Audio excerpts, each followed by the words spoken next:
ಗರಿ ಸರಿ ಸಾ ಸ ಸ ಸ ಸ ಸ ಸ ಸ ಮ ಗರಿ ಸರಿ ರಿ ರಿ ರಿ ರಿ ರಿ ರಿ ರಿ ಪ ಮ ಗರಿ ಗ ಗ ಗ ಗ ಗ ಗ ಗ ಗ ಗ ಗ ಮ ಗ ಮ ಪ ಗರಿ ಸರಿ ಸಾ ಸ ಸ ಸ ಸ ಸ ಸ ಸ ಮ ಗರಿ ಸರಿ ರಿ ರಿ ರಿ ರಿ ರಿ ರಿ ರಿ ಪ ಮ ಗ ಮ ಪ.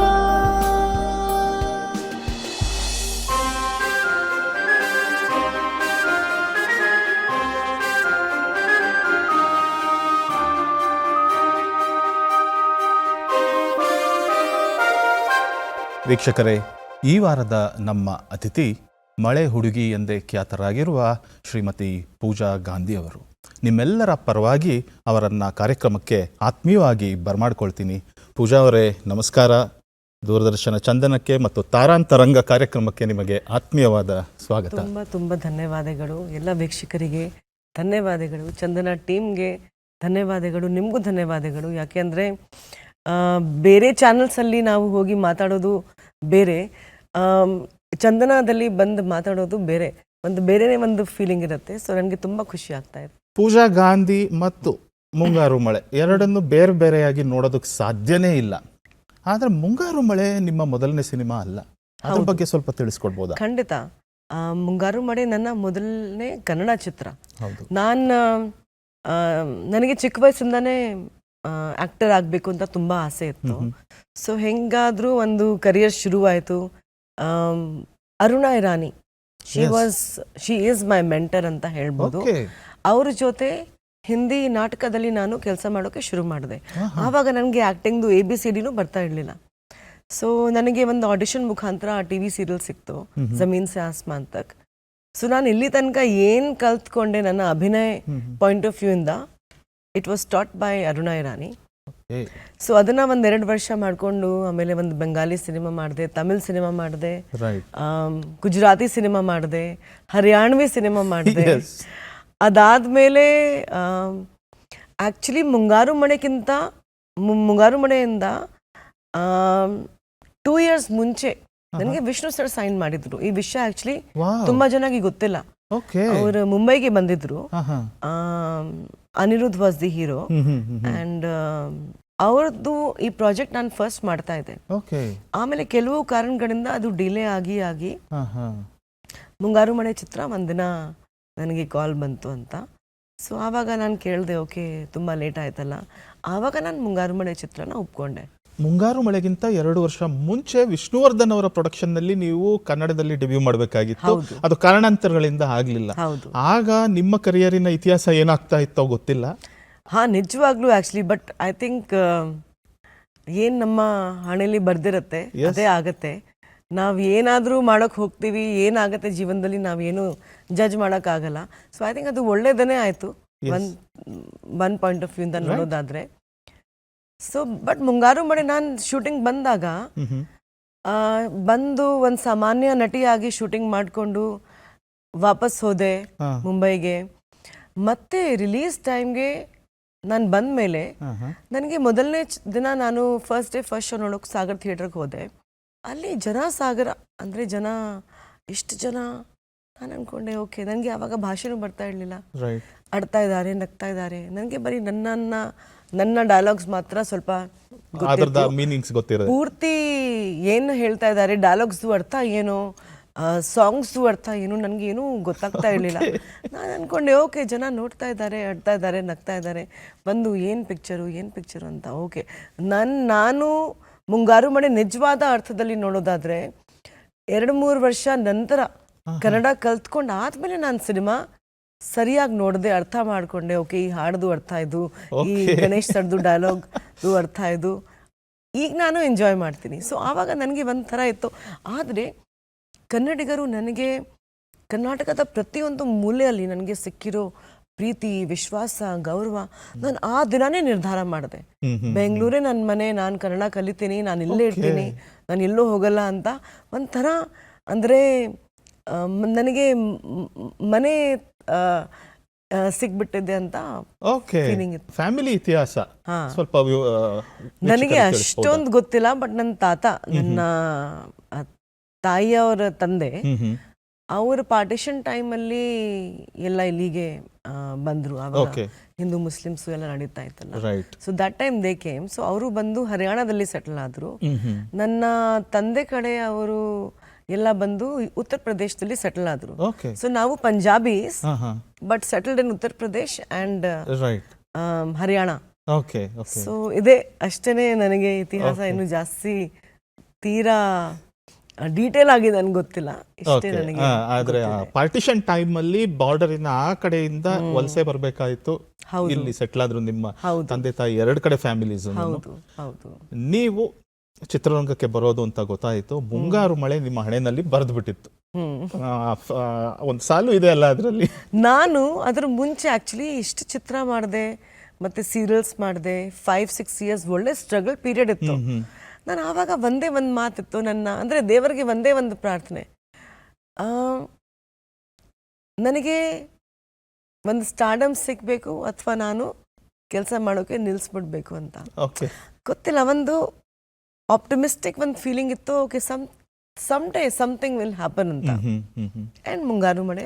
ಆ ಸಿನಿಮಾನಲ್ಲಿ ಕೆಲಸ ಮಾಡಿದ ಪ್ರತಿಯೊಬ್ಬರು, ಅದು ನಟರಾಗಿರ್ಬಹುದು, ತಂತ್ರಜ್ಞರಾಗಿರ್ಬಹುದು, ಯಾರಾದ್ರೂ ಆಗಿರ್ಬಹುದು, ನಿಜ ಈಗಲೂ ಕೂಡ ಆ ಸಿನಿಮಾ ಇಂದನೇ ಅವ್ರನ್ನ ಗುರುತಿಸೋ ಅಷ್ಟು ಆ ಸಿನಿಮಾ ಪ್ರಭಾವ ಬೀರಿದೆ ನಮ್ಮ ಕನ್ನಡಿಗರ ಪ್ರೇಕ್ಷಕರ ಮೇಲೆ. ಸೊ ಆ ಸಿನಿಮಾದ ಸೂತ್ರಧಾರರು ನಿಮ್ಮ ಬಗ್ಗೆ ಏನೋ ಮಾತಾಡಿದ್ದಾರೆ. ಅವರ ಮಾತನ್ನ ಕೇಳಿಸ್ಕೊಂಡು ನಮ್ಮಿಬ್ಬರ ಮಾತುಕತೆಯನ್ನ ಮುಂದುವರ್ಸೋಣ. ನಮಸ್ತೆ ಪೂಜಾ ಗಾಂಧಿ ಅವರಿಗೆ. ನೀವು ನಮ್ಮ ನಾಡಿಗೆ ಬಂದಾಗ ಸಂಜನಾ ಗಾಂಧಿ ಅಂತ ತಮ್ಮ ಹೆಸರು. ಮುಂಗಾರು ಮಳೆಗೆ ನೀವು ಸಕಲೇಶ್ಪುರಕ್ಕೆ ಕಾಲಿಟ್ಟು ಶೂಟಿಂಗಲ್ಲಿ ಭಾಗವಹಿಸಿದ್ದೆಲ್ಲ ನೆನ್ನೆ ಮೊನ್ನೆ ನಡೆದಂಗಿದೆ. ನಿಮ್ಮ ಒಂದು ಬೇರೆ ಭಾಷೆ ಚಿತ್ರನ ನೋಡಿ ಅದರಲ್ಲಿನ ಪಾತ್ರ, ಅದರಲ್ಲಿನ ಫೋಟೋಸ್ ಎಲ್ಲ ನೋಡಿ ತಮ್ಮನ್ನು ಸೆಲೆಕ್ಟ್ ಮಾಡಿದ್ದು ಕೂಡ ನೆನ್ನೆ ಮೊನ್ನೆ ನಡೆದಂಗಿದೆ. ತಮ್ಮ ಬಗ್ಗೆ ವಿಶೇಷವಾಗಿ ಹೇಳೋದಂದರೆ ತುಂಬ ಒಳ್ಳೆತನ ಇದೆ ತಮ್ಮಲ್ಲಿ. ಯಾವುದೇ ವ್ಯಕ್ತಿಲಿ ಒಂದು ಒಳ್ಳೆತನ ಇದ್ದು ಬಿಟ್ಟರೆ ಅವ್ರ ಜೊತೆ ಕೆಲಸ ಮಾಡಿದ್ದು ಒಂದು ಸುಖನೇ ಬೇರೆ ಇರುತ್ತೆ. ನಿಮ್ಮ ನಡೆ ನುಡಿ, ನೀವು ಬಂದಾಗಿದ್ದಿದ್ದು, ಅವತ್ತು ಹೆಂಗಿದ್ದೀರೋ ಇವತ್ತು ಕೂಡ ಹಾಗೆ ಇದ್ದೀರಿ. ಮೊನ್ನೆ ಕೂಡ ನನ್ನ ಸಿನಿಮಾದ ಪ್ರಚಾರಕ್ಕೆಲ್ಲ ಬಂದು ಸಹಕಾರ ನೀಡಿದ್ರಿ ನೀವು. ಒಂದು ಅದ್ರ ಜೊತೆಗೆ ನಟನೆ ಅಂದರೆ ನಿಮಗೆ ಸಿಕ್ಕಾಬಟ್ಟೆ ಇಷ್ಟ. ಅದನ್ನು ನಾನು ನೋಟಿಸ್ ಮಾಡಿದೆ. ನಿಮ್ಮನ್ನು ತುಂಬ ರೇಗಿಸಿ ನಟನೆ ತೆಗೆಸಿದ್ದೆಲ್ಲ ನೆನಪಾಗ್ತಾಯಿತ್ತು. ನಾನು, ಗಣೇಶು, ಪ್ರೀತಮ್ ಗುಬ್ಬಿ, ಕ್ಯಾಮ್ರಮನ್ ಕಿಟ್ಟಿ ಎಲ್ಲರೂ ಸೇರಿ ನಿಮಗೆ ಈ ಪಂಜಾಬಲ್ಲಿ ಏನೇನು ಜೋಕ್ಗಳಿದ್ವೋ ಅವನ್ನೆಲ್ಲ ನಿಮ್ಮ ಮೇಲೆ ಅಪ್ಲೈ ಮಾಡಿ ಮಜಾ ತೊಗೋತಾ ಇದ್ವಿ. ನೀವು ಕಾರ್ ಇಳಿದ್ರೆ ನಿಮಗಿಂತ ಮೊದಲು ಮೂಗಾಚೆ ಬರುತ್ತೆ ಅಂತೆಲ್ಲ ಜೋಕ್ ಮಾಡಿದ್ದು ನೆನಪಿದೆ ನನಗೆ. ನೀವು ತುಂಬ ರೇಗ್ತಿದ್ರಿ. ಆಮೇಲೆ ಕಾರಲ್ಲಿ ಒಂದು ದಿವಸ ಕೊಡೆ ಹಿಡ್ಕೊಂಡು ಕೂತಿದ್ರಿ ಅಂತ ಒಂದು ಪ್ರಚಾರ ಮಾಡಿಬಿಟ್ಟು ನಿಮಗದು ಸಿಟ್ಟು ಬಂದುಬಿಟ್ಟಿತ್ತು. ನಿಮ್ಮನ್ನು ರೇಗಿಸೋದು ನಮ್ಮೆಲ್ರಿಗೂ ಭಾರಿ ಮಜಾ ಕೊಡ್ತಾಯಿತ್ತು. ಅದೆಲ್ಲದ್ರ ಜೊತೆಗೆ ನಿಮ್ಮ ಬೆಳವಣಿಗೆ ಬಹಳ ಅಂದರೆ ಬಹಳ ವಿಶೇಷ ಅನಿಸುತ್ತೆ ನನಗೆ. ಒಬ್ಬರು ಉತ್ತರದವರಾಗಿ ಈ ದಕ್ಷಿಣಕ್ಕೆ ಬಂದು ಇಲ್ಲಿ ನೆಲೆಯೂರಿ ಇಲ್ಲಿ ಹಲವಾರು ಸಿನಿಮಾಗಳನ್ನು ಮಾಡಿ ಜನಮನ್ನಣೆ ಗಳಿಸಿ ಭಾಷೆನ ಕಲಿತು ಬರೆದು ಓದೋದನ್ನು ಕಲ್ತಿದ್ದೀರಿ. ಈಗ ಅಚ್ಚ ಕನ್ನಡತೆ ಆಗಿದ್ದೀರಿ. ಇದಕ್ಕಿಂತ ಒಂದು ಜರ್ನಿ ಇನ್ನೇನು ಬೇಕು ಒಬ್ಬ ನಟಿಗೆ? ಒಬ್ಬ ನಟಿಯಾಗಿ ಅಲ್ಲ, ಒಬ್ಬ ವ್ಯಕ್ತಿಯಾಗಿ ಕೂಡ ನೀವು ಮಾದರಿ. ಮೊನ್ನೆ ಒಂದು 4-6 ತಿಂಗಳುಗಳ ಹಿಂದೆ ಗಾಂಧಿ ಬಜಾರಲ್ಲೇ ನೀವು ಒಂದು ಕನ್ನಡದ ಬಗ್ಗೆ ಒಂದು ಹಾಡು ಕೇಳಿದ್ರಿ ನನಗೆ. ನಾನು ಕಲಿಯೋ ಮುಂಡೆದೆ ಅಂತ ನಾನೊಂದು ಹಾಡು ಬರೆದು ಕೊಟ್ಟು ಅದನ್ನು ನೀವು ಹಾಡಿದ್ರಿ ಕೂಡ. ಇವೆಲ್ಲ ನಾವು ಪ್ರತಿಯೊಬ್ಬ ಕನ್ನಡಿಗನಲ್ಲೂ ಬಯಸುವಂಥ ವಿಶೇಷ ಗುಣಗಳು. ಅವು ತಮ್ಮಲ್ಲಿದೆ. ಅದು ತುಂಬ ವಿಶೇಷ ಅನಿಸುತ್ತೆ ನನಗೆ. ತಮ್ಮ ಕನ್ನಡ ಪ್ರೀತಿ, ತಮ್ಮ ಸಿನಿಮಾ ಪ್ರೀತಿ, ತಮ್ಮ ಜೀವನ ಪ್ರೀತಿ ಸದಾಕಾಲ ಹೀಗೆ ಇರಲಿ. ಇಡೀ ನಾಡು ನಿಮ್ಮನ್ನು ತುಂಬ ಇಷ್ಟಪಡುತ್ತೆ, ನಿಮ್ಮ ವ್ಯಕ್ತಿತ್ವಕ್ಕೆ ಮತ್ತು ನಿಮ್ಮ ನಟನೆಗೆ. ಸದಾಕಾಲ ನಗನಗ್ತಾ ಇರಿ. ಶುಭವಾಗಿ. ಜೈ ಪೂಜಾ ಗಾಂಧಿ, ಜೈ ಸಂಜನಾ ಗಾಂಧಿ, ಜೈ ಕನ್ನಡ, ಜೈ ಇಂಡಿಯಾ. ನಮಸ್ಕಾರ. ಸೊ ಅವರ ಮಾತಿನಲ್ಲಿ ಕೊನೆ ಭಾಗದಲ್ಲಿ ಒಂದು ಹೇಳಿದ್ರು, ಜೈ ಪೂಜಾ ಗಾಂಧಿ. ಜೈ ಪೂಜಾ ಗಾಂಧಿ. ಅವ್ರು ಯಾವಾಗಲೂ ಹಾಗೆ ಮಾತಾಡ್ತಾರೆ. ಮತ್ತೆ ಇನ್ನೊಂದು ಹೇಳಿದ್ರಲ್ಲ, ಏನು ಸಂಜನಾ ಸಾಯಿ ಗಾಂಧಿ. ಸಂಜನಾ ಸಂಜನಾ ಗಾಂಧಿ. ಗಾಂಧಿ. ಇದನ್ನ ನಾನು ಬಹಳಷ್ಟು ಇದನ್ನ ನಾನು ಕ್ಲಿಯರ್ ಮಾಡಲೇಬೇಕು. ಮಾಡ್ಲೇಬೇಕು. ಮುಂಗಾರು ಮಳೆಯ ಟೈಟಲ್ ಕಾರ್ಡ್ನಲ್ಲೂ ಅದು ಪೂಜಾ ಗಾಂಧಿ ಅಂತ ಇಲ್ಲ, ಹೌದು, ಸಂಜನಾ ಸಂಜನಾ ಅಂತಾನೆ ಇದೆ. ಹೌದು. ಮತ್ತು ಆ ನಂತರ ಒಂದು ಪ್ರೆಸ್ ಮೀಟ್ ಅಲ್ಲಿ ನೀವು ಇಲ್ಲ ನಾನು ಪೂಜಾ ಗಾಂಧಿ, ನನ್ನನ್ನು ಪೂಜಾ ಗಾಂಧಿ ಅಂತಾನೆ ಕರೀರಿ ಹೌದು ಅಂತ ಪ್ರೆಸ್ ಮುಂದೆ ಹೇಳಿದ್ರಿ. ಹೌದು. ಯಾಕೆ ಕನ್ಫ್ಯೂಷನ್ ಆಯ್ತು? ಅಥವಾ ಏನಾಯ್ತು ಆಕ್ಚುಲಿ, ನಾನ್ ಮುಂಗಾರು ಮಳೆ ಮುಂಚೆ ಒಂದು ತಮಿಳ್ ಸಿನಿಮಾದಲ್ಲಿ ಆಕ್ಟ್ ಮಾಡ್ತಾ ಇದ್ದೆ, ಕೊಕ್ಕಿ. ರೈಟ್. ಆ ಇಂಡಸ್ಟ್ರಿಯಲ್ಲಿ ನನ್ನ ಮೊದಲನೇ ಚಿತ್ರ. ಸೊ ಹಾಗಾಗಿ ಏನಾಯ್ತು, ಅಲ್ಲಿ ಇನ್ನೊಬ್ರು ಆರ್ಟಿಸ್ಟ್ ಪೂಜಾ ಅಂತ ಇದ್ರು. ಓಕೆ. ಸೊ ನಮ್ಮ ಡೈರೆಕ್ಟರ್, ನಮ್ಮ ಪ್ರೊಡ್ಯೂಸರ್ ಎಲ್ಲ ಏನಂದ್ರೆ, ಮೇಡಮ್ ಆಲ್ರೆಡಿ ಇನ್ನೊಬ್ರು ಹುಡುಗಿ ಇದ್ದಾರೆ ಪೂಜಾ, ಸೊ ನಾವು ನಿಮ್ಗೆ ಇಂಟ್ರೊಡ್ಯೂಸ್ ಮಾಡ್ತಾ ಇದೀವಿ ಅಲ್ಲ ತಮಿಳಲ್ಲಿ, ಸೊ ಹೆಸರು ಚೇಂಜ್ ಮಾಡಿಬಿಡೋಣ. ಆವಾಗ ನಾನು ಚಿಕ್ಕ ಹುಡುಗಿ, ನನಗೆ ಗೊತ್ತಿರಲಿಲ್ಲ. ಓಕೆ, ಹೌದಾ, ಓಕೆ ಸರಿ ಮಾಡಿಬಿಡಿ ಅಂತ. ಅವರು ಸಂಜನಾ ಅಂತ ಇಟ್ಬಿಟ್ರು. ಸಂಜನಾ ಇಟ್ಟದ ಮೇಲೆ ನಾನು ಅದೇ ಪ್ರೆಸ್ ಮೀಟ್ಗೆ ಹೋಗಿ ನನಗೆ ಸಂಜನಾ ಕರೆದಿದ್ರೆ ನಾನು ರಿಯಾಕ್ಟ್ ಮಾಡ್ತಾ ಇರಲಿಲ್ಲ. ಹಾಂ ಓಕೆ, ನನ್ನ ಹೆಸರು ಸಂಜನಾ, ಆ ಥರ ಆಗ್ತಾಯಿತ್ತು. ಆಮೇಲೆ ನಾನು ಮುಂಗಾರು ಮಳೆ ಸರ್ ನನಗೆ ಆ ಸಿನಿಮಾ ನೋಡಿ ನನಗೆ ಆಯ್ಕೆ ಮಾಡಿದಾಗ, ನಾನು ಸಕಲೇಶ್ಪುರ್ಗೆ ಫಸ್ಟ್ ಟೈಮ್ ಬಂದಾಗ ಎಲ್ಲ ಸಂಜನಾ ಸಂಜನಾ, ಓಕೆ ಆಯಿತು, ಓಕೆ ಹೆಸ್ರದಲ್ಲಿ ಏನಿದೆ ಅಂತ. ಆಮೇಲೆ ಬರ್ತಾ ಬರ್ತಾ ಬರ್ತಾ ನನಗೆ ಒಂಥರ ಅನ್ಸಕ್ಕೆ ಶುರುವಾಯಿತು, ಇಲ್ಲ ನಾನು ಅಂದರೆ ನನ್ನ ತಾತ ನನ್ನ ಹೆಸರು ಇಟ್ಟಿದ್ರು. ನಾನು I was born on 7th October and it was the first day of Navratri. So ನನ್ನ ತಾತ ನನ್ನ ಹೆಸರು ಪೂಜಾ ಅಂತ ಇಟ್ಟರು. ಸೊ ಆ ಮಾನ್ಯತೆಯಿಂದ ನನಗೆ ಮತ್ತೆ ಒಂದು ಫೀಲಿಂಗ್ ಇತ್ತು, ಇಲ್ಲ ಇಲ್ಲ ನನ್ನ ರಿಯಲ್ ಹೆಸರು ಪೂಜಾ, ಅದನ್ನೇ ಮೇಂಟೈನ್ ಆಗಬೇಕು. ಹಾಗಾಗಿ ನಾನು ರಿಲೀಸ್ ಆದಮೇಲೆ ಎಲ್ಲ ಕಡೆ ಹೇಳ್ತಾ ಇದ್ದೆ, ನೋಡಿ ನಾನು ಸಂಜನಾ ಅಲ್ಲ, ನನ್ನ ಹೆಸರು ಪೂಜಾ. ನಾನು ಕೂಡ ಚಿಕ್ಕ ಹುಡುಗಿ ಅಷ್ಟು ಏನು ಬುದ್ಧಿ ಇರಲಿಲ್ಲ. ಓಕೆ, ಯಾವ ರೀತಿ ಇದನ್ನು ಎಕ್ಸ್ಪ್ರೆಸ್ ಮಾಡಬೇಕು, ಯಾವ ರೀತಿ ಹೇಳಬೇಕು. ಸುಮ್ಮನೆ ಯಾರೋ ಸಿಗ್ತಾ ಇದ್ರು, ನಾನು ನೋಡಿ ನನ್ನ ಹೆಸರು ಸಂಜನಾ ಅಲ್ಲ ಪೂಜಾ ಅಂತ ಹೇಳ್ಕೊಂಡು ಹೋಗ್ತಾ ಇದ್ದೆ. ಇವತ್ತು ಕೂಡ ಕೆಲವು ಜನ ನನಗೆ ಮೆಸೇಜ್ ಮಾಡ್ತಾರೆ ಅಥವಾ ಸಿಕ್ಕಿದಾಗ, ಮೇಡಮ್ ನಿಮ್ಮ ತಂಗಿನಾ ಸಂಜನಾ? ಲೈಕ್ ಇಲ್ಲ, ಅದು ಲಾಂಗ್ ಸ್ಟೋರಿ, ಬಂದೆ ನಾನು ಕೂತ್ಕೊಂಡು ಇದ್ರ ಬಗ್ಗೆ ಮಾತಾಡಲೇಬೇಕು. ಸೊ ನನ್ನ ಹೆಸರು Pooja, Sanjana was like a temporary cinema title card ಅಲ್ಲಿ ಮಾತ್ರ. ಹೌದು. ಸಿನಿಮಾ ಶೂಟಿಂಗ್ ಟೈಮ್ ಅಲ್ಲಿ ಏನೇನೆಲ್ಲ ಅವರು ನಿಮ್ಮ ಕಾಲು ಎಳೆಯೋ ಕೆಲಸಗಳನ್ನ ಇಡೀ ಟೀಮ್ ಮಾಡ್ತಾ ಇತ್ತು. ನಿಮ್ಗೆ ಪಂಜಾಬಿ ಜೋಕ್ಸ್ ಗಳು ನಿಮ್ಮ ಮೇಲೆ ಪ್ರಯೋಗ ಮಾಡ್ತಿದ್ರಂತೆ. ಮಾಡ್ತಾ ಇದ್ರು. ಆಮೇಲೆ ಇವೆಲ್ಲ ತುಂಬಾ ಸ್ಮಾರ್ಟ್, ಅಂದ್ರೆ ಎಷ್ಟು ಬುದ್ಧಿವಂತರು. ನನಗೆ ಜೋಕ್ಸ್ ಅಂದರೆ ಅರ್ಥ ಆಗ್ತಾ ಇತ್ತು, ಬಟ್ ಆ ಲೆವೆಲ್ಗೆ ಅರ್ಥ ಆಗ್ತಾ ಇರಲಿಲ್ಲ. ಸೊ ಫಸ್ಟ್ ಏನೇ ಗಣೇಶ್ ಸರ್ ವಾಸ್ ಲೈಕ್, ಈ ವರ್ಡ್ ಹೋಗಿ ಡೈರೆಕ್ಟರ್ಗೆ ಹೇಳೋ ಅಂತ ಕನ್ನಡದಲ್ಲೇ. ನಾನು ಹೇಳಿದೆ ಏನಿದು ಅಂತ. ಪ್ರೀತಮ್ ಹೇಳ್ದ, ಇಲ್ಲ ಇಲ್ಲ ಇಲ್ಲ ಹೇಳಬೇಡಿ ಅಂತ. ಏನೂ ಕೆಟ್ಟ ಪದಗಳು ಎಲ್ಲ, ಯಾಕೆಂದರೆ ಎಲ್ಲ ಅದೇ ಥರ ಒಂದು ಭಾಷೆ ಕಲಿಬೇಕಾದ್ರೆ ಫಸ್ಟ್ ನಾವು ಕೆಟ್ಟ ಶಬ್ದನೇ ಕಲಿಬೇಕು ಅಂತ ನಾನು ಕಲ್ತಿರೋ ಪಾಠ. ಸೊ ನಾನು ಇಲ್ಲ ನನಗೆ ಡೌಟ್ ಇತ್ತು, ನಾನು ಹೇಳಲ್ಲ ಅಂತ. ಆಮೇಲೆ ಬರ್ತಾ ಬರ್ತಾ ಬರ್ತಾ ಎಲ್ಲ ಅಂದರೆ ಒಂದು ಫ್ಯಾಮಿಲಿ ಇದ್ದಂಗೆ ಇತ್ತು. ಗಣೇಶ್ ಆಗಲಿ, ಪ್ರೀತಮ್ ಅವರಾಗಲಿ, ಯೋಗರಾಜ್ ಸರ್, ಗಂಗಾಧರ್ ಅವರು, ಹರ್ಷ ಮಾಸ್ಟರ್, ಎಲ್ಲರೂ. ನನಗೆ ಫೀಲಿಂಗ್ ಆಗಲಿಲ್ಲ ನಾನು ಬೇರೆ ಎಲ್ಲೋ, ಅಂದರೆ ಕರ್ನಾಟಕಗೆ ಮೊದಲನೇ ಸತಿ ಬಂದಿದ್ದೀನಿ, ಅದು ಕೂಡ ಬೆಂಗಳೂರಿಲ್ಲ, ಸೀದಾ ಏರ್ಪೋರ್ಟಿಂದ. ನನಗೆ ಜ್ಞಾಪಕ ಇದೆ, ಒಂದು ಅಂಬಾಸಿಡರ್ ಅಲ್ಲಿ from the airport I went to Sakleshpur, night journey. So ಬೆಳಗ್ಗೆ ಶೂಟಿಂಗ್ ಸ್ಪಾಟ್ಗೆ ಹೋದಾಗ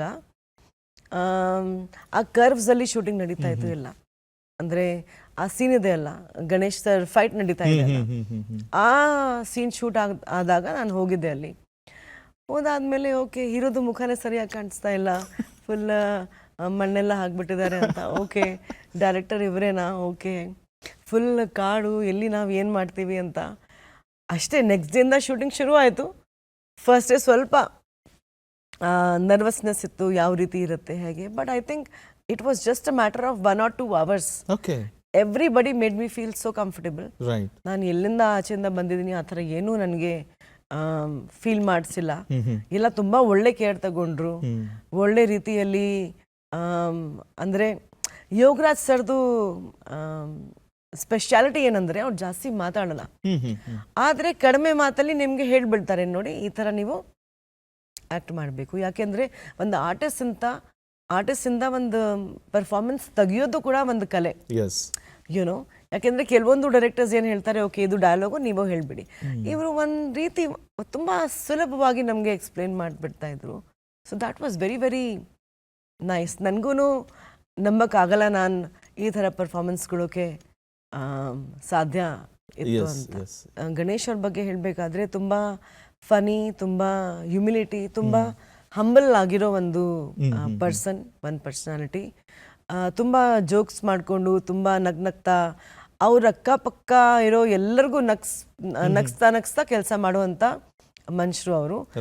ಅವ್ರ ಜೊತೆ ಅಂದರೆ ಈ 2 ಸಿನಿಮಾದಲ್ಲಿ ಆ್ಯಕ್ಟ್ ಮಾಡುವಾಗ ನನಗೆ ನಿಜವಾಗ್ಲೂ ತುಂಬ ಸಂತೋಷ ಆಯಿತು. ಅಂದರೆ ಒಂದು ಹೀರೋಕ್ಕಿಂತ ಅವರು ಆ ಕ್ಯಾರೆಕ್ಟರಲ್ಲಿ ಏನು ಪರ್ಫಾರ್ಮೆನ್ಸ್ ಮಾಡಬೇಕು ಅಂತ ಅದನ್ನು ಬೇರೆ ಅವ್ರಿಗೆ ತುಂಬ ಕಂಫರ್ಟ್ ಝೋನಲ್ಲಿ ತಗೊಂಡು ಬರ್ತಾರೆ. ಸೊ ಹಾಗಾಗಿ ಅವರ ಜೋಕ್ಸು, ಅವರ ನೇಚರ್ ಎಲ್ಲ ತುಂಬ ಇಷ್ಟ. ಈಸ್ ಅ ಫ್ಯಾಂಟಾಸ್ಟಿಕ್ ಕೋಸ್ಟರ್ ಅಂತ ಹೇಳ್ಬೋದು. ಆದರೆ ನೀವು ಮುಂಗಾರು ಮಳೆಯಲ್ಲಿ ನಟನೆ ಮಾಡೋದಕ್ಕೆ ಬರೋದಕ್ಕಿಂತ ಮುಂಚೆ ಈ ಕನ್ನಡ ಫಿಲ್ಮ್ ಇಂಡಸ್ಟ್ರಿ ಬಗ್ಗೆ ಆಗಲಿ, ಈ ನಟರ ಬಗ್ಗೆ ಆಗಲಿ ಏನು ಗೊತ್ತಿರಲಿಲ್ಲ. ಬರೀ ಯೋಗರಾಜ್ ಸರ್ಗೆ ಹೇಳಿದೆ, ಸರ್ ಹೀರೋ ಯಾರು ಅಂತ. ಅವರು ಹಿಡಿದ್ರು, ಮೇಡಮ್ 5 ಗಂಟೆ ಒಂದು ಶೋ ಬರುತ್ತೆ ಇದು ಉದಯ ಟಿವಿಯಲ್ಲಿ ಕಾಮಿಡಿ ಅಂತ, ಅದು ನೋಡಿ ಅವರೇ ಹೀರೋ. ಓಕೆ, ಸೊ ನಾನು ನೋಡಿದಾಗ ನಮಸ್ಕಾರ ಓಕೆ. ಆಮೇಲೆ ನನಗೆ ಭಾಷೆ ಏನೂ ಗೊತ್ತಿರಲಿಲ್ಲ. ಓಕೆ, ಏನೋ ಪ್ರೋಗ್ರಾಮ್ ಇದೆ ಅಂತ ಅಷ್ಟೇ, ನನಗೆ ಅಷ್ಟೇ ಗೊತ್ತಿತ್ತು. ಪ್ರೀತಮ್ ಜೊತೆ ಇವ್ರ್ಯಾರಿಗೂ ನಾನು ಮೀಟ್ ಮಾಡಿರಲಿಲ್ಲ.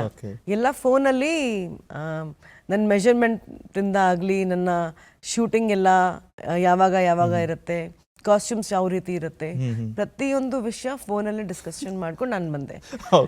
ನೇರವಾಗಿ ಅವ್ರು ನನಗೆ ನೋಡಿರಲಿಲ್ಲ, ನಾನು ಅವ್ರಿಗೆ ನೋಡಿರಲಿಲ್ಲ. ಅದಕ್ಕೆ ಅವ್ರು ಹೇಳ್ತಾ ಇದ್ರು, ಫ್ರೇಮಲ್ಲಿ ಪೂಜಾ ಬರೋಕ್ಕೆ ಮುಂಚೆ ಮೂಗ್ ಬಂದ್ಬಿಡುತ್ತೆ ಅಂತ. That time I had gone under extreme weight loss also. So Koki cinema ನಂತರ ತಮಿಳಲ್ಲಿ ಕೆಲವೊಂದು ಪ್ರಾಜೆಕ್ಟ್ಸ್ ಬಂದಾಗ ಇನ್ನು ನೀವು ಸಣ್ಣ ಆಗಬೇಕು. ಓಕೆ, ನಾನು ಎಲ್ಲ ಊಟ ತಿಂಡಿ ಎಲ್ಲ ಬಿಟ್ಬಿಟ್ಟು ಬರೀ ಒಂದು ಬ್ಲ್ಯಾಕ್ ಕಾಫಿ, ಒಂದು ಚಪಾತಿ 1 ಡೇಗೆ ತಿಂತಾ ಇದ್ದೆ. And I became so slim. So ಇವರು ನನ್ನ ಫೋಟೋಸ್ ಎಲ್ಲ ನೋಡಿದಾಗ ಐ ವಾಸ್ ಲಿಟಲ್ ಹೆಲ್ದಿ. ಇವ್ರಿಗೂ ಒಂಥರ ಶಾಕ್ ಇತ್ತು. ಓಕೆ, ಸಣ್ಣ ಆಗ್ಬಿಟ್ಟಿದ್ದಾರೆ ಅಂತ. That was the only movie I was ಅಷ್ಟು ಸಣ್ಣ ಅಂತ. ಆದ್ಮೇಲೆ I came back to my regular this thing. Normal this thing ಅಂತ. ಈ ಸಿನಿಮಾಗಳು ಅಷ್ಟು ದೊಡ್ಡ ಹಿಟ್ ಆಗ್ತಾ ಇದ್ದಾಗಲೂ ಕೂಡ ನೀವು ಸಾಕಷ್ಟು ಸಿನಿಮಾಗಳಲ್ಲಿ ಈ ಗೆಸ್ಟ್ ಅಪಿಯರೆನ್ಸಸ್, ಕೆಮಿಯೋ ರೋಲ್ಸ್ ಮಾಡಕ್ಕೆ ಶುರು ಮಾಡಿದ್ರಿ. ಏನಾಯ್ತು ಗೊತ್ತಾ, ನೋಡಿ ಮಿಲನ ಸಿನಿಮಾ ನಾನು ನಿಜವಾಗ್ಲೂ I am very grateful to Prakash and Puneeth of course. ಯಾಕೆ ಅಂದರೆ ಆ ಒಂದು ಹಾಡು ಇಟ್ ವಾಸ್ ಒಂದು ಈಕ್ವಲ್ ಟು 1 ಮೂವಿ ಅಂತ ನಾನು ಹೇಳ್ಬೋದು. ಸೊ ಆ ಹಾಡು ಬಂದಾಗ, ಬಿಕಾಸ್ ಕರ್ನಾಟಕಕ್ಕೆ ಬಂದ ಮೇಲೆ, ಮುಂಗಾರು ಮಳೆಯಲ್ಲಿ ಆ್ಯಕ್ಟ್ ಮಾಡಿದ್ಮೇಲೆ ನನಗೆ ಸ್ವಲ್ಪ ಗೊತ್ತಾಗ್ತಾ ಇತ್ತು, ಶುರುವಾಯಿತು. ಓಕೆ, ಪುನೀತ್ ರಾಜ್ಕುಮಾರ್, ಶಿವರಾಜ್ ಕುಮಾರ್, ಎಲ್ಲ ರಾಜ್ಕುಮಾರ್ ಫ್ಯಾಮಿಲಿ ಬಗ್ಗೆ ಹೋಗಿ ನಾನು ಪಾರ್ವತಿ ಅಮ್ಮಗೂ ಕೂಡ ಭೇಟಿ ಆಗದೆ ಒಂದ್ಸತಿ. ಸೊ ಈ ಮಿಲನ ಬಂದಾಗ ನಾನು ಬರೀ ಹಾಡು ಕೇಳಿದೆ. I was like wow, Sonu Nigam ಎಷ್ಟು ಚೆನ್ನಾಗಿ ಹಾಡಿದ್ದಾರೆ. ಆಮೇಲೆ ಪುನೀತ್ ಸರ್ ಜೊತೆ ನನಗೆ ಅಭಿನಯ ಮಾಡೋಕ್ಕೆ ಒಂದು ಅವಕಾಶ ಸಿಗ್ತಾ ಇದೆ. Definitely I will do it ಅಂತ.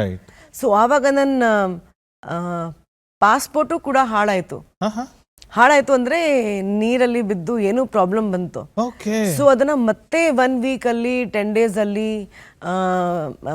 ರಿಟ್ರೀವ್ ಮಾಡಬೇಕು. ಆಮೇಲೆ ನಾನು ಇಲ್ಲಿಂದ ಬಾಂಬೆಯಿಂದ ಇಲ್ಲಿ ಎಲ್ಲ, ಆಮೇಲೆ visa, it was like 10 days of hectic process. ಅದನ್ನ ಮುಗಿಸ್ಕೊಂಡು ನಾನು, ಅಂದರೆ ಎಲ್ಲ ಹೋದ್ರು ಶೂಟಿಂಗ್ಗೆ ಸ್ವಿಟ್ಜರ್ಲ್ಯಾಂಡ್ಗೆ. ನಾನು ಲೇಟರ್ ಅವ್ರಿಗೆ ಜಾಯ್ನ್ ಆದೆ. ಪಾಸ್ಪೋರ್ಟ್ ರೆಡಿ ಮಾಡಿಕೊಂಡು, passport some problem was there, so you have to retrieve it and then again get the visa and all that stuff. So but the company help me a lot. ಅಂದ್ರೆ ಎಲ್ಲ ವ್ಯವಸ್ಥೆ ಮಾಡೋದ್ರಲ್ಲಿ ಒಂದು ಹಾಡಿನ shooting ಹಿಂದೆಗಡೆ ಇಷ್ಟೊಂದು ನಡೀತಿತ್ತು. ಬಟ್ ಅಲ್ಲಿ ಹೋದ್ಮೇಲೆ ಐ ವಾಸ್ ಲೈಕ್ 3 ದಿನ ನಾನು ಏನ್ ಶೂಟಿಂಗ್ ಮಾಡಿದೆ ಅಲ್ವಾ, it was one of the best memories ಅಂತ ಪುನೀತ್ ಅವ್ರ ಜೊತೆ ಹೇಳ್ಬೋದು. ನಾನು ಮುಂಗಾರು ಮಳೆ ರಿಲೀಸ್ ಆದಮೇಲೆ, ಮಿಲನ ಹಾಡ ಶೂಟ್ ಮಾಡಿದ್ಮೇಲೆ 1 ವೀಕಲ್ಲಿ ಅಟ್ಲೀಸ್ಟ್ 10 ಸಿನಿಮಾ ಸೈನ್ ಮಾಡಿದೆ. 10 ಸಿನಿಮಾ ಒಂದು ವಾರದಲ್ಲಿ, ಇನ್ ಒನ್ ವೀಕ್. ಆವಾಗ ಏನಿತ್ತು ಗೊತ್ತಾ, ಇದು ಗೊತ್ತಿರಲಿಲ್ಲ ಆ್ಯಕ್ಚುಲಿ. ನೀವು ಹೇಳೋದಂಗೆ ಕ್ಯಾಮಿಯೋ ಮಾಡಿದ್ರಿ ಅಥವಾ ಕೊಡಗನ ಕೊಡಿ ನುಂಗಿಟ್ಟ ಮಾಡಿದೆ, it was a comedy film. It just came like this. Okay. ಒಂದು ಏನು ಹೇಳ್ತಾರೆ ಕನ್ನಡದಲ್ಲಿ, ಒಂದು ವೇವ್ಸ್ಗೆ ಪ್ರವಾಹ ತರ ಬಂದ್ಬಿಡ್ತು. ಹಾ. ಸೊ ಈಗ ನಾನು ಯಾವುದು ಸೆಲೆಕ್ಟ್ ಮಾಡೋದು ಯಾವುದು ಸೆಲೆಕ್ಟ್ ಮಾಡಬಾರ್ದು ನನಗೇನು ಗೊತ್ತಾಗ್ತಾ ಇರಲಿಲ್ಲ. ಓಕೆ ಓಕೆ ಕ್ಯಾಮಿಯೋ ಇದೆ, ಓಕೆ ಹೌದಾ, ಈ ಸ್ಟಾರ್ ಇದ್ದಾರೆ, ಓಕೆ ಮಾಡ್ತೀನಿ. ಓಕೆ ಈ cinema accident Ramesh Aravind sir ಇದ್ದಾರೆ, oh wow he is a legend, ನಾನು ಮಾಡ್ತೀನಿ. So I was working 3 shifts, 24 hours actually I was shooting right. for almost 1 year. Okay. So ನಿಮಗೆ ಯಾರು ನಿಮ್ಮ ಕರಿಯರ್ನ ಈ ತರ ಮ್ಯಾನೇಜ್ ಮಾಡಬೇಕು ಆ ಥರ ನನ್ನ ಲೈಫಲ್ಲಿ ಯಾರೂ ಇರಲಿಲ್ಲ. ಹಾಂ ಹಾಂ. ಸೊ ಓಕೆ ಮಾಡಿ ಮೇಡಮ್, ಇಲ್ಲ ನೀವು ಮುಂಗಾರು ಮಳೆ ಮಾಡಿದ್ರಿ, ಮಾಡಬೇಕು, ಒಳ್ಳೆ ಅಭಿನಯ ಮಾಡ್ತೀರಾ, ನಮ್ಮ ಸಿನಿಮಾ ಮಾಡಲೇಬೇಕು ಅಂತ. ಓಕೆ ಆಯಿತು, ಓಕೆ ಓಕೆ ಎಲ್ಲ ಕಡೆ ಓಕೆ ಓಕೆ ಓಕೆ. ಹಾಂ, ಬಿಕಾಸ್ ನೋಡಿ ಒಂದು ಏನಾಗುತ್ತೆ ಅಂದರೆ, ನನಗೆ ಭಾಷೆ ಬರ್ತಾ ಇರಲಿಲ್ಲ. ಸುಮಾರು ಡೈರೆಕ್ಟರ್ಸ್ಗೆ ಹಿಂದಿ ಅಥವಾ ಇಂಗ್ಲಿಷ್ ಇದರಲ್ಲಿ ಮಾತಾಡೋಕೆ ಕಷ್ಟ ಆಗ್ತಾ ಇತ್ತು. ಈಗ ತಾಜ್ ಮಹಲ್ ಸಿನಿಮಾ ಕತೆ ನಾನು ಕೇಳಿದಾಗ ಬೇರೆಯವ್ರು ಕೂತ್ಕೊಂಡು ಟ್ರಾನ್ಸ್ಲೇಟ್ ಮಾಡ್ತಾ ಇದ್ರು ನನಗೆ. ಓಕೆ. ಯಾಕೆಂದ್ರೆ ಚಂದ್ರು ಅವರು ಹೇಳಿದ್ದು ಪ್ಯೂರ್ಲಿ ಕನ್ನಡದಲ್ಲಿ ಹೇಳ್ತಾ ಇದ್ರು. ಸೊ ಹಾಗಾಗಿ ನಾನು ಕತೆ ಕೇಳೋಕೆ ಶುರು ಮಾಡಿದಾಗ ಓಕೆ ಚೆನ್ನಾಗಿದೆ ಅಲ್ಲ. ಆಮೇಲೆ ನನಗೆ ಕೆಲವೊಂದು ಹೊಸೊಬ್ರು ಬರ್ತಾ ಇದ್ರು. I thought once upon a time ನಾನು ಹೊಸೊಬ್ರು ಆಗಿದ್ದೆ. ಆವಾಗ ನನಗೆ ಏನ್ ಸ್ಟ್ರಗಲ್ ಇತ್ತು, ಇವತ್ತು ನಾನು ಇವ್ರಿಗೆ ಇಲ್ಲ ಅನ್ಬಾರ್ದು, ನಾನು ಹೇಳ್ಬೇಕು, ನಾನು ಮಾಡಬೇಕು ಪಿಕ್ಚರ್. ಸೊ ಆವಾಗ ಒಂದೇ ಒಂದು ಗುರಿ ಏನಿತ್ತು ಅಂದ್ರೆ ಕಮರ್ಷಿಯಲ್ ಹಿಟ್ ಸಿನಿಮಾ ಬಗ್ಗೆ ಗಮನ ಇತ್ತು. ಓಕೆ ಇದು ಹಿಟ್ ಆಗುತ್ತೆ, ಇದು for it is 3 to 4 years I had 7 to 8 releases a year. ಹೌದು ಹೌದು, ಆ ಥರ ಪರಿಸ್ಥಿತಿ ಇತ್ತು. ಮತ್ತು ಇದೇ ಸಂದರ್ಭದಲ್ಲಿ ಇನ್ನೊಂದು ವಿಷಯ ನಾನು ಗಮನಿಸಿದ್ದೀನಿ. ಸಾಕಷ್ಟು ಸಿನಿಮಾಗಳಲ್ಲಿ ನಿಮ್ಮ ಹೆಸರು ಪೂಜಾ, ಅದನ್ನು ಚೇಂಜ್ ಮಾಡಕ್ ಆಗ್ತಾ ಇರಲಿಲ್ಲ. ನನಗೆ ಒಂದು ಪ್ರೆಸ್ ಮೀಟ್ ಅಲ್ಲಿ ಆಕ್ಚುಲಿ ನಾನು ಇಡೀ ಸಿನಿಮಾ ಶೂಟಿಂಗ್ ಮಾಡಿದಾಗ ನನಗೆ ಹೇಳೇ ಇಲ್ಲ ಕ್ಯಾರೆಕ್ಟರ್ ಹೆಸರು ಏನು ಅಂತ. ಸೊ ಒಬ್ರು ಪತ್ರಕರ್ತರು ಕೇಳಿದರು, ಮೇಡಮ್ ನಿಮ್ಮ ಪಾತ್ರದ ಹೆಸರು ಏನು ಅಂತ. ನಾನು ಹೇಳಿದೆ ನನಗೆ ಜ್ಞಾಪಕನೇ ಇಲ್ಲ ಏನು ನನ್ನ ಪಾತ್ರದ ಹೆಸರು. ಓಕೆ ಡೈರೆಕ್ಟರ್ ಪೂಜಾ ಪೂಜಾ ಹಾಂ ಪೂಜಾ ಅಂದರೆ it was just like very it became a very common thing ಹೇಳ್ಬೋದು. ನನಗೆ ಸುಮಾರು 10 ಸಿನಿಮಾಗಳು ಅನ್ಸುತ್ತೆ, ಆಲ್ಮೋಸ್ಟ್ ಒಂದು 10 ಸಿನಿಮಾಗಳಲ್ಲಿ ನಿಮ್ಮ ಹೆಸರು ಪೂಜಾ. ಪೂಜಾ ಹೌದು. Maybe it was like trying to establish Sanjana ಅಲ್ಲ ಪೂಜಾ ಅಂತ. ಬಟ್ ಅದು I think it came very naturally ಅಂತ ಅವರು ಓಕೆ ಪೂಜಾ ಇಟ್ಬಿಡೋಣ ಅಂತ, ಏನೋ ಫೋರ್ಸ್ ಇಂದ ಅಥವಾ ಇಲ್ಲ ಪೂಜಾ ಇಡಲೇಬೇಕು ಅಂತ ಏನಿಲ್ಲ. Right right. ನಿಮ್ಮ ಕರಿಯರ್ ಅಲ್ಲಿ ಮತ್ತೊಂದು ಒಂದು ಮಹತ್ವದ ಸಿನಿಮಾ ಅಂದ್ರೆ ತಾಜ್ ಮಹಲ್. ಈ ಸಿನಿಮಾ ನೀವು ಇವಾಗ ಕೊಟ್ಟ ಉದಾಹರಣೆ ತುಂಬಾ ಚೆನ್ನಾಗಿತ್ತು. ಚಂದ್ರು ಅವರು ಕನ್ನಡದಲ್ಲಿ ಹೇಳ್ತಿದ್ರು, ಮಧ್ಯದಲ್ಲಿ ಒಬ್ರು ಕೂತ್ಕೊಂಡು ನಿಮಗೆ ಹಿಂದಿಯಲ್ಲಿ ಟ್ರಾನ್ಸ್ಲೇಟ್ ಮಾಡಿ ನಿಮ್ಮ ಕಥೆ ಹೇಳ್ತಾ ಇದ್ರು. ಸೊ ಅಲ್ಲಿವರೆಗೂ ನೀವು ಕನ್ನಡನ ಕಲಿಯುವಂತ ಒಂದು ಅಂದ್ರೆ ಆ ಪ್ರಾಸೆಸ್ ಶುರುವಾಯಿತು. ಈಗ ಜನ ನೋಡ್ತಾರೆ ಓಕೆ 20 ವರ್ಷ ಆದಮೇಲೆ ಸಡನ್ಲಿ ಪೂಜಾ ಗಾಂಧಿಗೆ ಕನ್ನಡದ ಮೇಲೆ ಪ್ರೀತಿ ಬಂದಿದೆ ಅಥವಾ ಎಲ್ಲ ಕಡೆ ಕನ್ನಡದಲ್ಲಿ ಪೋಸ್ಟ್ ಮಾಡ್ತಾ ಇದ್ದಾರೆ, ಓದ್ತಾ ಇದ್ದಾರೆ, ಬರಿತಾ ಇದ್ದಾಳೆ ಅಂತ. ಇಲ್ಲ, ಪ್ರೀತಿ ನನಗೆ ಶುರು ಆಯಿತು 2006 ಮೊದಲನೇ ದಿನ ಇಲ್ಲಿಗೆ ಬಂದಾಗ ನನಗೆ ಕನ್ನಡ ಮೇಲೆ ಪ್ರೀತಿ ಇತ್ತು, ಕನ್ನಡಿಗರ ಮೇಲೆ ಪ್ರೀತಿ ಇತ್ತು, ನಾನು ಭಾಷೆ ಕಲಿತೀನಿ ಅಂತ ಆವಾಗನೇ ನಾನು ನಿರ್ಧಾರ ಮಾಡಿದೆ. ನೀವು ನನ್ನ ಹಳೆ ಇಂಟರ್ವ್ಯೂಸ್ಗಳನ್ನ ನೋಡಿದ್ರೆ ಅಲ್ಲಿ ಕೂಡ ನಾನು ಸರಿನೋ ತಪ್ಪು ಕನ್ನಡ ನಾನು ಮಾತಾಡ್ತಾ ಇದ್ದೆ. ಎಷ್ಟು ಸತಿ ನನಗೆ ಅಂದರೆ ತಪ್ಪಾಗಿ ಮಾತನಾಡೋದರಿಂದ ಎಷ್ಟು ವಿಷಯಗಳನ್ನ ಜನ ಬೇರೆ ರೂಪ ಕೊಟ್ಬಿಟ್ಟು ಕೂಡ ಮೀಡಿಯಾದಲ್ಲಿ ಬಂದಿದೆ. ಕೆಲವು ಕಡೆ ಅವಮಾನ ಕೂಡ ಆಗಿತ್ತು, ನನ್ನ ಮಾತನ್ನ ಅಪಾರ್ಥ ಮಾಡಿಕೊಂಡು. ಜೊತೆಗೆ ನನ್ನ ಮಾತು ನಾನು ಏನು ಹೇಳೋಕೆ ಹೊರಟಿದ್ದೀನಿ ಅಂದರೆ ಬೇರೆ ರೀತಿ ಬೇರೆ ಅರ್ಥದಲ್ಲಿ ತಗೊಳ್ತಾ ಇದ್ರು, ಟೀಕೆ ಬರ್ತಾ ಇತ್ತು, ಟಿಪ್ಪಣಿಗಳು ನನ್ನ ಮೇಲೆ ಆಗ್ತಾ ಇತ್ತು, ಎಲ್ಲ ನಾನು ನೋಡಿದೆ. ಆದ್ರೆ ನಾನು ಅನ್ಕೊಂಡೆ ಒಂದು ಭಾಷೆ ನಾವು ಕಲಿಯೋದು ಹೀಗೇನೆ. ಒಂದು ಭಾಷೆ ಕಲಿಯುವಾಗ ಒಂದು ಮಗು ಹುಟ್ಟಿದ ತಕ್ಷಣ ನಡೆಯೋಕೆ ಶುರು ಮಾಡಲ್ಲ, ಒಂದ್ ಹಂತಾಗಿ ನಾವು ಕಲಿತೀವಿ. ಸೊ ನನಗೆ ಎಷ್ಟು ಜನ ಸಪೋರ್ಟ್ ಮಾಡಿದ್ರು, ಎಷ್ಟು ಜನ ಸಪೋರ್ಟ್ ಮಾಡದೇ ಇದ್ರೂ ಕೂಡ ನನಗೆ ಅವ್ರಿಗೆ ಥ್ಯಾಂಕ್ಸ್ ಹೇಳೋಕೆ ಇಷ್ಟಪಡ್ತೀನಿ. ಒಳ್ಳೇದು ನೀವು ಸಪೋರ್ಟ್ ಮಾಡಿಲ್ಲ, ಇಲ್ಲ ಅಂದರೆ ನಾನು ಈ ಹಂತಕ್ಕೆ ಬರ್ತಾ ಇರಲಿಲ್ಲ. ಮತ್ತೆ ಆ ಸಿನಿಮಾ ಕೂಡ ಮಾಡಿದಾಗ ಮುಂಚೆ ಬೇರೆ ಹೀರೋ ಅದರಲ್ಲಿ ಆ್ಯಕ್ಟ್ ಮಾಡ್ತಾ ಇದ್ರು. ಫೋಟೋ ಶೂಟ್ಗಿಂತ ಒಂದು ದಿನ ಮುಂಚೆ ನನಗೆ ಕಾಲ್ ಮಾಡಿ ಈ ಥರ ಏನೋ ಡೇಟ್ಸ್ ಪ್ರಾಬ್ಲಮ್ಮು ಏನೋ ಕಾರಣ ಕೊಟ್ಟು ಈ ಥರ ಆಗಿದೆ. ನಾನು ಓಕೆ ಆಯಿತು ಸರಿ, no problem. Next day photo ಶೂಟ್ಗೆ ಹೋದೆ. ಸಿನಿಮಾ ಯಾವಾಗ ಶುರು ಆಯಿತು ಯಾವಾಗ ಮುಗ್ದಿತ್ತು ಗೊತ್ತಾಗಲಿಲ್ಲ. It was good experience working with Chandru. And even ನಮ್ಮ ಕ್ಯಾಮ್ರಾಮನ್ ಹೆಸರು ಕೂಡ ಚಂದ್ರು ಅಂದೆ. So it was good. Even Ajay was a very cool, calm, ಕಡಿಮೆ ಮಾತಾಡೋರು ಅಂತ. ಆಮೇಲೆ ಅಷ್ಟೇ ಅವ್ರ ಎಷ್ಟಿದೆ ಅಂತ ಅಷ್ಟೇ ಮಾತಾಡ್ತಾ ಇದ್ರು ಅವ್ರ ಕೆಲಸ. ಸೊ ನಾನು ಕೂಡ ಆವಾಗ ಕೂಡ ನಾನು 3 ಶಿಫ್ಟಲ್ಲಿ ಕೆಲಸ ಮಾಡ್ತಾ ಇದ್ದೆ. ಸೊ ಎಲ್ಲಿ ಶೂಟಿಂಗ್ ಮಾಡಿಕೊಂಡು ಮಧ್ಯಾಹ್ನ ಇಲ್ಲಿಗೆ ಬಂದು ಇಲ್ಲಿ 4 hours ಶೂಟಿಂಗ್ ಮಾಡಿಕೊಂಡು ಮತ್ತೆ ಬೇರೆ ನೈಟ್ ಶೂಟಿಂಗಿಗೆ ಹೋಗ್ಬಿಟ್ಟು, ಅಂದರೆ ನನಗೆ ಗೊತ್ತಾಗ್ತಾ ಇರಲಿಲ್ಲ ನಾನು ಕತೆ ಯಾವ ರೀತಿ ನಡೀತಾ ಐತೆ ಅಂತ. ನಿಜವಾಗ್ಲೂ ಹೇಳ್ತಾ ಇದ್ದೀನಿ. ಓಕೆ, ಸೊ 3 ಶಿಫ್ಟಲ್ಲಿ ಕೆಲಸ ಮಾಡ್ತಾ ಇದ್ರೆ ನಿಮ್ಗೆ 3 ಕತೆ ತಲೆನಲ್ಲಿ ಓಡ್ತಾ ಇತ್ತು. Okay, but that was very ಅದೊಂದು ಲ್ಯಾಂಡ್ ಮಾರ್ಕ್ ಸಿನಿಮಾ ಆಯಿತು ನಿಮ್ಮ ಕರಿಯರಲ್ಲೂ ಕೂಡ, ಚಂದ್ರು ಅವರ ಕರಿಯರಲ್ಲೂ ಕೂಡ. ಆ ಸಮಯದಲ್ಲಿ ಕನ್ನಡದಲ್ಲಿ ಬಂದ ಒಂದು ಅತ್ಯುತ್ತಮ ಚಿತ್ರಗಳಲ್ಲಿ ಅದೊಂದು. ಹೌದು. ಕಾನ್ಷಿಯಸ್ ಆಗಿ ನೀವು ಆ ಕಮರ್ಷಿಯಲ್ ಸಿನಿಮಾ ಮತ್ತು ನಾನ್ ಕಮರ್ಷಿಯಲ್ ಸಿನಿಮಾ, ಹೊಸಬರ ಸಿನಿಮಾ ಅಂತ ಚೂಸ್ ಮಾಡ್ತಾ ಇರಲಿಲ್ಲ ಅಂತ ಹೇಳಿದ್ರಿ. ಸೊ ಆ ಕರಿಯರ್ನಲ್ಲಿ ಈಗ ಒಂದು 10-15 ಸಿನಿಮಾ ಆದ್ಮೇಲೂ ಅದೇ ರೀತಿ ಮುಂದುವರಿತಾ? ಯಾಕಂದ್ರೆ ಆ ಬ್ಲೆಂಡ್ ಅಲ್ಲೂ ಕಾಣ್ತಾ ಇದೆ. ಏನಾಯ್ತು ಗೊತ್ತಾ, ನಾನು ಸ್ಟಾರ್ಟಿಂಗಲ್ಲಿ ಭಾಷೆ ಗೊತ್ತಿಲ್ಲದೆ ಇರೋ ಕಾರಣದಿಂದ, ಯಾಕೆಂದ್ರೆ ಶಾರ್ಟ್ಕಟ್ ಅಲ್ಲಿ ನನಗೆ ಕತೆ ಸಿಗ್ತಾ ಇತ್ತು, ಅಂದ್ರೆ ನರೇಷನ್ ಸಿಗ್ತಾ ಇತ್ತು.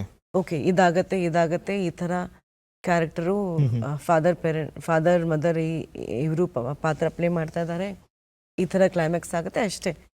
ನನಗೆ ಡೀಟೇಲ್ ಆಗಿ ಹೋಗೋಕೆ ಅವಕಾಶ ಸಿಗ್ತಿರ್ಲಿಲ್ಲ. ಸೊ ಸುಮಾರು ಸಿನಿಮಾ ನಾನು ಇವತ್ತು ಹಿಂದೆ ನೋಡೋದಾದ್ರೆ ನಾನು ಯಾಕೆ ಮಾಡಿದೆ ಅಂತ, ಸುಮಾರು ಸಿನಿಮಾ ಒಳ್ಳೇದು ನಾನು ಮಾಡಿದೆ ಅಂತ, ಆದರೆ ನನಗೆ ರಿಗ್ರೆಟ್ಸ್ ಯಾವುದೂ ಇಲ್ಲ.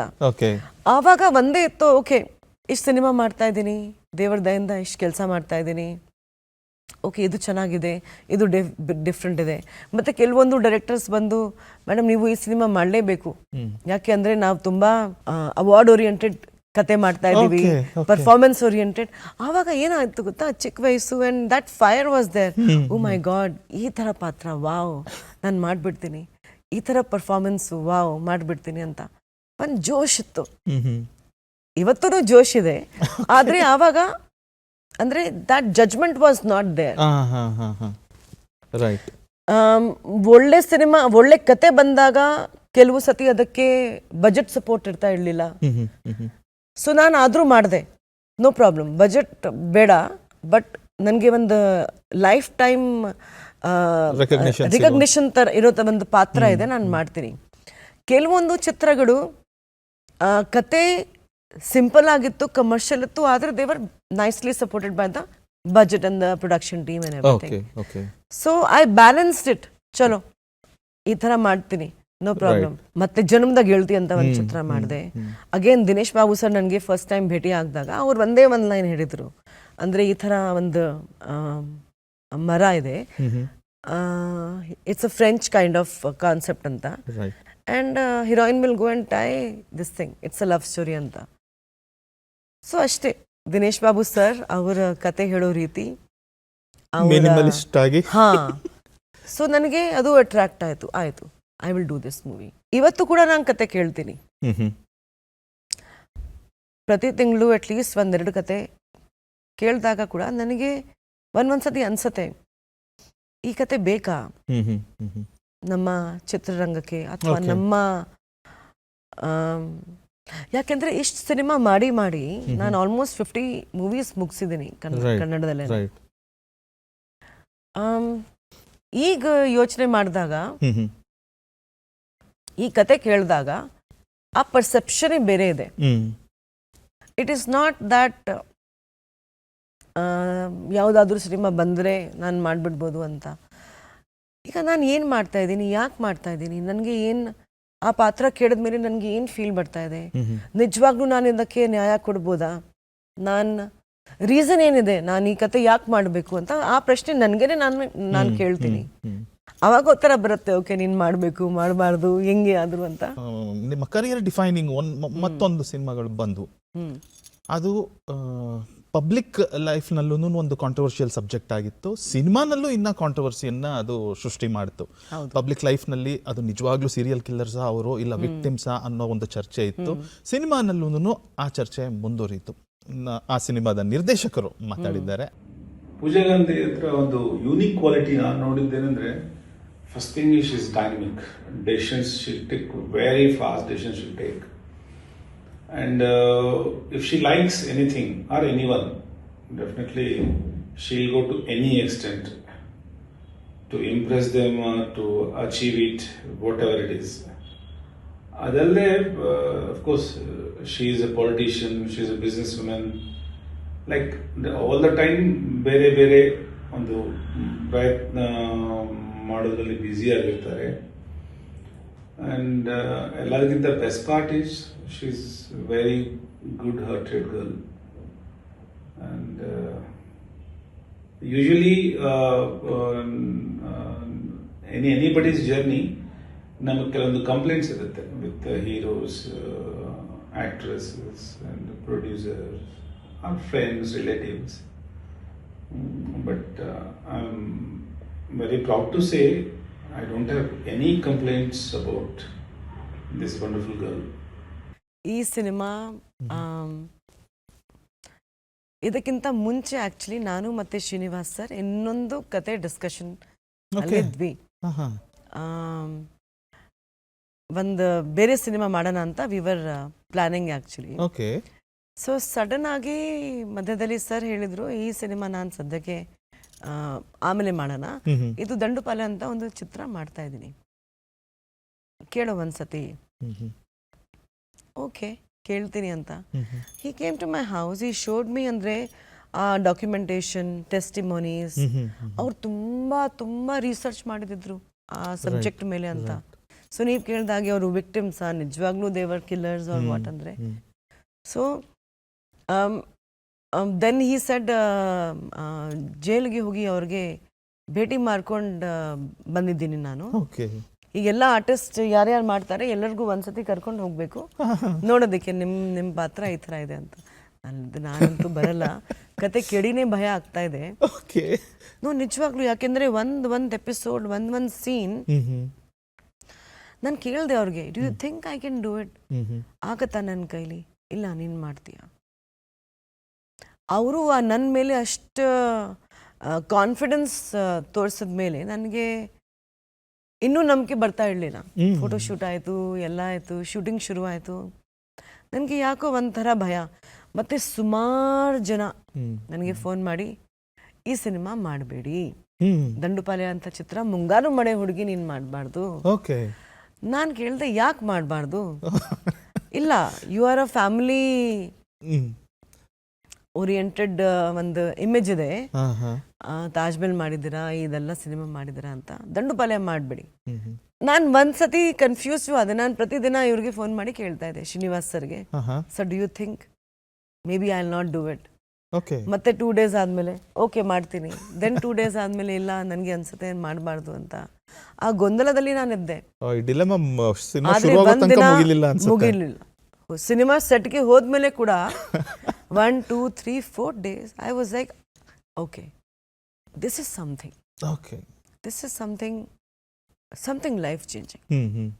Something I am, like you said, ನನ್ನ ಕಂಫರ್ಟ್ ಝೋನ್ ಇಂದ ಆಚೆ ಬಂದು ನಾನು ಇದನ್ನ, ಈ ಪಾತ್ರನ ಪ್ಲೇ ಮಾಡಿದೆ. ಈಗ ತುಂಬಾ ಹೆಮ್ಮೆ ಇದೆ ನಾನು ದಂಡುಪಾಲೆ ಅಂತ ಚಿತ್ರ ಮಾಡಿದೆ. ಯಾಕೆ ಅಂದ್ರೆ ನಾವು ಒಳ್ಳೆ ಪಾತ್ರಗಳನ್ನ ಸ್ಕ್ರೀನ್ ಮೇಲೆ ತೋರಿಸ್ತೀವಿ. ಓಕೆ, ನಂದಿನಿ ತರ ಒಂದು ಪಾತ್ರ ಇದೆ, ಈ ತರ ಹುಡುಗಿರು ಇರ್ತಾರೆ, ಕೆಂಪಿಯ ಪಾತ್ರ, ಲಕ್ಷ್ಮಿ ಪಾತ್ರ.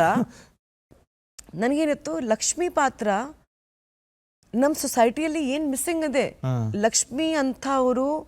ಲಕ್ಷ್ಮಿ ಅಂತ ಪಾತ್ರ ನಾವಿವತ್ತು ಏನ್ ಪ್ಲೇ ಮಾಡ್ತಾ ಇದೀವಿ, what is wrong in the society, that there is a Lakshmi in the society out there. yes.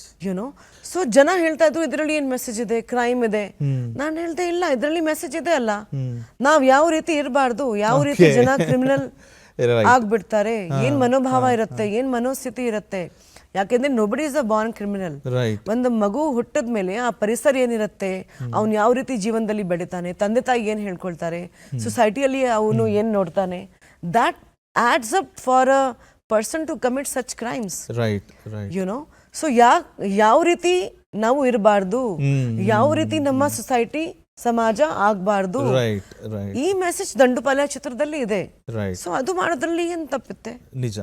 ಒಂದು ಪಾತ್ರ, ಒಂದು ಎಕ್ಸಾಂಪಲ್ ಆಗ್ಬಹುದು, ವಾರ್ನಿಂಗು ಆಗ್ಬಹುದು. ಹೌದು, ಖಂಡಿತ. ಸೊ ನಾವು ಆ ಪಾಯಿಂಟ್ ಆಫ್ ವ್ಯೂ ಇಂದ ಇದನ್ನ ನೋಡ್ಬೇಕು. ಒಂದು ಆರ್ಟಿಸ್ಟ್ಗೆ ಇಟ್ ಇಸ್ ಅ ಓಷನ್. ನಮ್ಗೆ ಯಾವ್ದು ಲಿಮಿಟೇಷನ್ ಇಲ್ಲ, ಯಾವ್ದಾದ್ರೂ ಪಾತ್ರ ನಾವು ಪ್ಲೇ ಮಾಡ್ಬೋದು. ಆ ಪಾತ್ರ ಪ್ರಪಂಚದಲ್ಲಿ ನಂದಿನಿನೂ ಇದ್ದಾಳೆ, ಲಕ್ಷ್ಮಿನೂ ಇದ್ದಾಳೆ. ಆದ್ರೆ how we perceive it, how we take it, how as a society we should. ಒಂದು ಸಿನಿಮಾ ಬಂತು, ಗಾಂಧಿ ಕೂಡ ಒಂದು ಚಿತ್ರ ಬಂದಿತ್ತು. ಅದರಿಂದ ಎಷ್ಟು ಜನ ಮೆಸೇಜ್ ತಗೊಂಡು ಚೇಂಜ್ ಆಗ್ತಾರೆ. ನಾವು ಸಿನಿಮಾ, ಪ್ರತಿಯೊಂದು ಸಿನಿಮಾದಲ್ಲಿ ಒಂದು ಹಿಡನ್ ಮೆಸೇಜ್ ಇದ್ದೇ ಇರುತ್ತೆ. ಒಂದು ಕಥೆಯಲ್ಲಿ ಒಂದು ಮೆಸೇಜ್ ಇದ್ದೇ ಇರುತ್ತೆ. ಆದ್ರೆ ಅದನ್ನ ಯಾವ ರೀತಿ ಜನ ಪಿಕಪ್ ಮಾಡ್ತಾರೆ ಅದ್ರ ಮೇಲೆ ಡಿಪೆಂಡ್ ಆಗುತ್ತೆ. ಸೊ ಹಾಗೆ ಪೂಜಾ ಅವರೇ, ಈ ಜರ್ನಿಯಲ್ಲಿ ಇನ್ನೊಂದು ಮಹತ್ವದ ಹೆಜ್ಜೆಯನ್ನ ನೀವು ಇಟ್ಟಿದ್ದು ನಿರ್ಮಾಪಕಿಯಾಗಿ, ಅಭಿನೇತ್ರಿ. ಅದು ಕೊನೆಗೂ ಅದು ಏನೇನೋ ಬೇರೆ ಬೇರೆ ಕಾರಣಗಳಿಗೆ ಅದೂ ಕಾಂಟ್ರವರ್ಸಿಗಳಾಯಿತು. Maybe probably cinema press meet ಅಲ್ಲೂ ಮತ್ತೆ ಹೈಕೋರ್ಟ್ ಎರಡು ಕಡೆನೂ ನಿಮ್ಮನ್ನ ಭೇಟಿಯಾಗಿದ್ದ ಪತ್ರಕರ್ತ ನಾನೇ. Yes very true. ಅಭಿನೇತ್ರಿ ನೋಡಿ, ನಾನು ಪ್ರೊಡಕ್ಷನ್ ಮಾಡಿದೆ, ನನಗೆ ರಿಗ್ರೆಟ್ ಇಲ್ಲ. ನಾನು ಪ್ರಿಪ್ರೇಷನ್ ಇಲ್ಲದೆ, ಜ್ಞಾನ ಇಲ್ಲದೆ ನಾನು ಏನೋ ಕೆಲಸ ಮಾಡಿದೆ, ನನಗೆ ಅದ್ರ ಬಗ್ಗೆ ರಿಗ್ರೆಟ್ ಇದೆ. ನಾನು ಆಕ್ಟ್ರೆಸ್ ಆಗಬೇಕು ಅಂತ ಬಂದಾಗ ನಾನು ತುಂಬ ಶ್ರಮ ಪಟ್ಟೆ, ತುಂಬ ಹಗಲು ರಾತ್ರಿ ನಾನು ಒಳ್ಳೆ ಅಭಿನೇತ್ರಿ ಆಗಬೇಕು, ಒಳ್ಳೆ ಆಕ್ಟ್ರೆಸ್ ಆಗಬೇಕು, ಒಳ್ಳೆ ರೀತಿ ಪರ್ಫಾರ್ಮೆನ್ಸ್ ಕೊಡಬೇಕು, ಒಳ್ಳೆ ಸಿನಿಮಾ ಮಾಡಬೇಕು, ಪ್ರತಿಯೊಂದು ಪಾತ್ರಕ್ಕೆ ನ್ಯಾಯ ನೀಡಿಸ್ಬೇಕು. ಆ ಒಂದು that madness was there. Cinema ಮಾಡಿದಾಗ, ಪ್ರೊಡಕ್ಷನ್ ಮಾಡಿದಾಗ ನನಗೆ ಆ ಮ್ಯಾಡ್ನೆಸ್ ಇರಲಿಲ್ಲ. ನನಗೆ ಪ್ರೊಡಕ್ಷನ್ ಅಂತ ಏನು ಅಂತ ಗೊತ್ತಿರಲಿಲ್ಲ, ನನಗೆ ಜ್ಞಾನ ಇರಲಿಲ್ಲ. ಅಷ್ಟೇ ನಮ್ಮ ಜೊತೆಗೆ ಕೆಲವೊಬ್ರು ಎಲಿಮೆಂಟ್ಸ್ ಇರ್ತಾರೆ ಅಲ್ಲ, ಅರೆ ನೀವು ಮಾಡಿ, ನೋ ಪ್ರಾಬ್ಲಮ್, ಚೆನ್ನಾಗಿರುತ್ತೆ, ನೀವು ಸಿನಿಮಾ ಮಾಡಿ, ನಿಮ್ಮ ಹೆಸರು ಇದೆ. ನಾನು ಪ್ರಿಪ್ರೇಷನ್ ಇಲ್ಲದೆ, ಜ್ಞಾನ ಇಲ್ಲದೆ, ಏನು ತಯಾರಿ ಇಲ್ಲದೆ ನಾನು ಚಿತ್ರ ಮಾಡೋದ್ರಿಂದ I failed in production. So ನಾನು ಏನು ಹೇಳ್ತೀನಿ ಅಂದರೆ, ಯಾವತ್ತು ಜೀವನದಲ್ಲಿ ನಾವು ಯಾವ ವಿಷಯದ ಬಗ್ಗೆ ನಮಗೆ ಗಮನ ಇಲ್ಲ, ಯಾವ ವಿಷಯದ ಬಗ್ಗೆ ನಮಗೆ ತಯಾರಿ ಇಲ್ಲ, ಯಾವ ವಿಷಯದ ಬಗ್ಗೆ ನಮಗೆ ಅಷ್ಟು ನಾಲೆಜ್ ಇಲ್ಲ, ನಾವು ಆ ವಿಷಯ, ಆ ಕೆಲಸ ಜೀವನದಲ್ಲಿ ಯಾವತ್ತೂ ಮಾಡಕ್ಕೆ ಹೋಗ್ಬಾರ್ದು. So this was a lesson I learned. But that was a very honourable effort. Kalpana ಅವರ ಲೈಫ್ ಸ್ಟೋರಿಯನ್ನ ನೀವು ತೆರೆ ಮೇಲೆ ತರೋದಕ್ಕೆ ಪ್ರಯತ್ನ ಪಟ್ಟಿದ್ದು ನಿಮ್ಗೆ ಗೊತ್ತಿತ್ತಲ್ವಾ? ಅದು ಕಲ್ಪನಾ ಅವರ ಕಥೆನೇ ಅನ್ನೋದು. ನಾನು ಅಟ್ಯಾಚ್ ಆಗಿಬಿಟ್ಟಿದೆ ಆ್ಯಕ್ಚುಲಿ. ಎಲ್ಲೋ ಒಂದು ಕಡೆ ನಾನು ಸುಮಾರು ಜನ ಹತ್ರ ಹೋಗಿ ಇಂಡಸ್ಟ್ರಿಯಲ್ಲಿ ಕಲ್ಪನಾ ಅವ್ರ ಬಗ್ಗೆ ಮಾತಾಡಿದಾಗ, ಕಲ್ಪನಾ ಅವ್ರ ಬಗ್ಗೆ ತಿಳ್ಕೊಂಡಿದ್ದಾಗ, ನಾನು ಆ ಕತೆಗೆ ಕೂಡ ಅಲ್ಲ ಆ್ಯಕ್ಚುಲಿ, ನಾನು ಕಲ್ಪನಾ ಅವ್ರಿಗೆ ಒಂದು ಇಮೋಷನಲ್ ಒಂದು ಅಟ್ಯಾಚ್ಮೆಂಟ್ ಆಯಿತು. ಓಕೆ, ಈ ಥರ ನಮ್ಮ ಇಂಡಸ್ಟ್ರಿಯಲ್ಲಿ ಆ್ಯಕ್ಟ್ರೆಸ್ ಇದ್ರು, ಅವರು ಇಷ್ಟು ದೊಡ್ಡದಾಗಿ ಒಂದು ದೊಡ್ಡ ಸ್ಥಾನದಲ್ಲಿ ಇದ್ರು, ಅವ್ರ ಲೈಫಲ್ಲಿ ಹಿಂಗಾಯ್ತು ಹಂಗಾಯ್ತು. ಮತ್ತೆ ರಿಯಲ್ ಲೈಫ್ ಕ್ಯಾರೆಕ್ಟರ್ಸ್ ಇಂದ ನೀವು ಅವ್ರ ಬಗ್ಗೆ ಕೇಳಿದಾಗ it started haunting me. So ನಾನು ಹೇಳ್ತಾ ಇದ್ದೀನಿ, ಅದೇ ಕತೆ ಮಾಡೋದು ಬೇರೆ, ಕತೆ ಕೇಳೋದು ಬೇರೆ, ಪ್ರೊಡಕ್ಷನ್ ಅಲ್ಲಿ ಅದನ್ನ ಕನ್ವರ್ಟ್ ಮಾಡೋದು ಬೇರೆ. ಸೊ ನಾನು ಕತೆ ಕೇಳಿದೆ, ಓಕೆ ಚೆನ್ನಾಗಿದೆ, ಅವ್ರ ಲೈಫ್ ಸ್ಟೋರಿ ಚೆನ್ನಾಗಿ ಗೊತ್ತಾಗ್ಬೇಕು, ಆದ್ರೆ ಇದು ಪ್ರಕ್ರಿಯೆ ಏನಿತ್ತಲ್ಲ ಅದು ಸರಿ, ಆ ಪ್ರಾಸೆಸ್ ನನಗೆ ಗೊತ್ತಿರಲಿಲ್ಲ. ಈ ಎಲ್ಲ ಭಾಷೆಗಳಲ್ಲೂ ನಟಿಸಿದಾಗ ಆ ವೇರಿಯೇಷನ್ಸು, ಆ ಡಿಫ್ರೆನ್ಸಸ್ಸು, ಆ ಡಿಫಿಕಲ್ಟೀಸ್ನೆಲ್ಲ ಹೇಗೆ ಮ್ಯಾನೇಜ್ ಮಾಡ್ತೀರಾ? ಕಷ್ಟ ಏನೂ ಇರಲಿಲ್ಲ. ಯಾಕೆ ಅಂದರೆ ನಟನೆಗೆ ಯಾವುದು ಭಾಷೆ ಇಲ್ಲ. ನನ್ನ ಕರಿಯರ್ ಶುರು ಮಾಡಿದಾಗ ಹಿಂದಿ ಅಥವಾ ಗುಜರಾತಿ ಅಥವಾ ಬಂಗಾಲಿ, ಐ ವಾಸ್ 17, 18 ಈ ಏಜ್ ಗ್ರೂಪಲ್ಲಿ ನಾನಿದ್ದೆ. ಸೊ ಅವಾಗ ಓಕೆ ಬಂಗಾಲಿ ಚಿತ್ರ ಓಕೆ, ಅದರದ್ದು ಆ ಕಲ್ಚರ್ ಬಗ್ಗೆ, ಇದ್ರ ಬಗ್ಗೆ, ಆ ಭಾಷೆ ಬಗ್ಗೆ ಅಷ್ಟೊಂದು ಏನು ನಾವು ನೋಡೋಕೆ ಹೋಗ್ತಾ ಇರ್ಲಿಲ್ಲ. That age was like that. Okay cinema ಮಾಡ್ತಾ ಇದ್ದೀನಿ, ವಾವ್ ನಾನು ಸಿನಿಮಾ ಮಾಡ್ತಾ ಇದ್ದೀನಿ ಅಂತ. ಈ ಮೆಚುರಿಟಿ ಬರ್ತಾ ಬರ್ತಾ ಬರ್ತಾ ಬಂದಿದೆ. ಜೊತೆಗೆ ವ್ಯತ್ಯಾಸ ಅಂದ್ರೆ ಏನೂ ಇರಲಿಲ್ಲ. ಒಂದೇ ಒಂದು ವ್ಯತ್ಯಾಸ ಏನಿತ್ತು ಅಂದ್ರೆ ನಾನು ಹೇಳೋಕೆ ಇಷ್ಟಪಡ್ತೀನಿ, ನಾರ್ತ್ ಇಂಡಿಯಾದಲ್ಲಿ ಸ್ಪೆಷಲಿ ಹೀರೋ ಹೀರೋಯಿನ್ಸ್ ಅಥವಾ ಸ್ಟಾರ್ ನಟರು ನಟಿಯರು ಆಗ್ತಾರೆ ಅಂದರೆ ಆ ಜನ ಜೊತೆ ಒಂದು ಭಾವನಾತ್ಮಕ ಸಂಬಂಧ ಇರಲ್ಲ. ಓಕೆ, ಕಡಿಮೆ ಇದೆ ಅದು. Okay, it's more of A corporate industry type. ಕರ್ನಾಟಕಕ್ಕೆ ಬಂದ ಮೇಲೆ ನನ್ನ ಅನುಭವದಲ್ಲಿ ಇಲ್ಲಿ ಜನ ಭಾವನಾತ್ಮಕ, ನಮ್ಮ ಕನ್ನಡದವರು ಒಂದು ಭಾವನಾತ್ಮಕ ಒಂದು ಸಂಬಂಧನ ಕಟ್ಬಿಡ್ತಾರೆ. ಓಕೆ, ಇದು ಅವರ ದೊಡ್ಡತನ, ಕನ್ನಡಿಗರು ಮನಸ್ಸು ದೊಡ್ಡದಾಗಿದೆ, ಪ್ರೀತಿ ಇದೆ, ಎಷ್ಟು ವಿಶ್ವಾಸ ಇದೆ ಅಂತ. ಆ ಫೀಲಿಂಗ್ ನನಗೆ ಬೇರೆ ಎಲ್ಲೋ ಕಡೆ ಸಿಗ್ಲಿಲ್ಲ. ಓಕೆ, ನಾನು ಅದಕ್ಕೆ ಹೇಳ್ತೀನಿ ಅಲ್ವಾ ಪದೇ ಪದೇ, ನಾನು ಮೊದಲನೇ ದಿನ ಬಂದಾಗಲೇ ಕೂಡ ಕನ್ನಡಿಗರು ನನಗೆ ತೋರಿಸಿರೋ ಪ್ರೀತಿ ವಿಶ್ವಾಸ ಅಂದ್ರೆ ನಾನು ಜೀವನದಲ್ಲಿ ನನಗೆ ಆಸ್ಕರ್ ಸಿಗ್ದಂಗೆ. Right right, you know. ಸೊ ನಾನು ಆವಾಗ ಡಿಸಿಷನ್ ಮಾಡಿದೆ, ನಾನು ಎಲ್ಲೋ ಹೋಗಲ್ಲ, ನಾನು ಇಲ್ಲೇ ಇರ್ತೀನಿ. ಸೊ ದ್ಯಾಟ್ ಬಿಕೇಮ್ ವೆರಿ ಹೌದು. ಎಮೋಷನಲ್. ಈಗ ಕನ್ನಡದ ಕಲ್ಚರ್ನ ಎಷ್ಟು ಚೆನ್ನಾಗಿ ಒಗ್ಗೂಡಿಸ್ಕೊಂಡು ಬಿಟ್ಟಿದ್ದೀರಾ ಅಂದ್ರೆ, ನೀವು ವಿಜಯ್ ಅವರ ಜೊತೆ ಈಗ ಮದುವೆ ಆದಾಗ್ಲೂ ಕೂಡ ಮಂತ್ರಮಾಂಗಲ್ಯ ರೀತಿಯಲ್ಲಿ ಕುವೆಂಪು ಅವರ ಆಶಯದಂತೆ ಮದುವೆ ಆದ್ರಿ. ಆ ನಿರ್ಧಾರಕ್ಕೆ ಕಾರಣ ಏನು? ನನ್ನ ಮೇಲೆ ಕುವೆಂಪು ಅವರ ತುಂಬಾ ಒಂದು ಪ್ರಭಾವ ಇತ್ತು. ನಾನು ಕನ್ನಡ ಓದೋಕೆ ಬರೆಯೋಕೆ ಶುರು ಮಾಡಿದಾಗ ಅಂದ್ರೆ ಅವರ ವಿಶ್ವ ಮಾನವತೆಯ ಸಂದೇಶ ಮತ್ತೆ ಸುಮಾರು ಪಾಯಿಂಟ್ಸ್ ಅವ್ರ ಬಗ್ಗೆ ಮತ್ತೆ ಬಸವಣ್ಣನ ಬಗ್ಗೆ ತುಂಬಾ ಸಣ್ಣ ಪುಟ್ಟ ಕಥೆಗಳನ್ನ ಓದೋಕೆ ಶುರು ಮಾಡಿದೆ. ಸೊ ಈ ಮಂತ್ರ ಮಾಂಗಲ್ಯ ಪದ್ಧತಿ ಬಗ್ಗೆ ನನಗೆ ಗೊತ್ತಾದ್ಮೇಲೆ ನಾನು ಅನ್ಕೊಂಡೆ ನಾನು ಇದೇ ರೀತಿ ಮದುವೆ ಆಗ್ತೀನಿ. ಮತ್ತೆ ವಿಜಯ್ ನಾನು ಫಸ್ಟ್ ಟೈಮ್ ಆಕ್ಚುಲಿ ಮಾತಾಡ್ತಾ ಇದ್ದೀನಿ ವಿಜಯ್ ಬಗ್ಗೆ, ಜಾಸ್ತಿ ಎಲ್ಲೂ ಮಾತಾಡಿಲ್ಲ. ವಿಜಯ್ ನಾನು 15 ವರ್ಷದ್ದು ನಾವು ಸ್ನೇಹಿತರು. We were very very good friends, best friends ಅಂತ ನೀವು ಹೇಳ್ಬೋದು. ನಾವೇ ಮದ್ವೆ ಆಗ್ತೀವಿ ಅಂದ್ರೆ ನಮ್ಮಿಬ್ರು ಮನಸ್ಸಲ್ಲಿ ಆ ಥಾಟು ಇರಲಿಲ್ಲ. ಬಟ್ ಸಂಹಾವ್ 2021ರಲ್ಲಿ ಆ ಭಾವನೆಗಳು ಸ್ವಲ್ಪ ಚೇಂಜ್ ಆಯಿತು ಆ್ಯಂಡ್ ಓಕೆ ನಾವು ಮದುವೆ ಆಗೋಣ. ಸೊ ನಾವಿಬ್ಬರು ಒಂದು ಹೊಸ ಜೀವನಕ್ಕೆ ಎಂಟ್ರಿ ಕೊಡ್ತಾ ಇದ್ದೀವಿ, ಒಂದು ಹೊಸ ಜೀವನ ಶುರು ಮಾಡ್ತಾ ಇದ್ದೀವಿ. ಅವ್ರದ್ದು ಕೂಡ ವಿಜಯ್ ಅವ್ರ ಕಲ್ಚರ್ ಏನಿದೆ, ಅವ್ರ ಸಂಸ್ಕೃತಿ ಏನಿದೆ, ಅವ್ರು ಯಾವ ರೀತಿ ಯೋಚನೆ ಮಾಡ್ತಾರೆ, ಅವ್ರಿಗೆ ಕನ್ನಡದ ಮೇಲೆ ಎಷ್ಟು ಪ್ರೀತಿ ಇದೆ. ಸೊ ನಾವಿಬ್ರು ನಿರ್ಧಾರ ಮಾಡಿದ್ವಿ ನಾವು ಮಂತ್ರಮಾಂಗಲ್ಯ ಮುಖಾಂತರನೇ ಮದುವೆ ಆಗ್ತೀವಿ. ಯಾಕೆಂದ್ರೆ we are converting our friendship into a lifelong journey ಅಂತ. ಆಮೇಲೆ ಅದ್ರ ಜೊತೆಗೆ ನಮ್ಮ ಓತ್ ನಾವೇ ಓದ್ಬೇಕು, ಕನ್ನಡದಲ್ಲೇ ಓದ್ತೀನಿ, ನನಗೆ ಅದೆಲ್ಲ ತುಂಬಾ ಖುಷಿ ಇತ್ತು. And we did Mantramangalya. ಆಮೇಲೆ ನಿಮ್ಮ ಕನ್ನಡದ ಪ್ರೀತಿಗೆ ಉದಾಹರಣೆಗಳು ಸಾಕಷ್ಟು ಸಿಗ್ತಾ ಇದ್ದಾವೆ ಕನ್ನಡ ಹೋರಾಟಗಳಲ್ಲಿ. ಕನ್ನಡದ ಹಕ್ಕೊತ್ತಾಯಗಳಿಗಾಗಲಿ ಬಹಳಷ್ಟು ನೀವು ಕೆಲಸಗಳನ್ನ ಮಾಡ್ಕೊಂಡು ಬರ್ತಾ ಇದ್ದೀರಾ. ಅದ್ರ ಬಗ್ಗೆ ಒಂದು ಸಣ್ಣದಾಗಿ ಒಂದು ಚಿಕ್ಕ ಮಾಹಿತಿ ಏನಾದರೂ ಕೊಡೋಕ್ಕೆ ಸಾಧ್ಯನಾ? ಏನು ಮಾಡ್ತಾ ಇದ್ದೀರಾ ಅದ್ರ ಬಗ್ಗೆ ಅಂತ? ನಾನು ನನ್ನ ಕೆಲಸ ಮಾಡ್ತಾ ಇದ್ದೀನಿ ಅಷ್ಟೇ.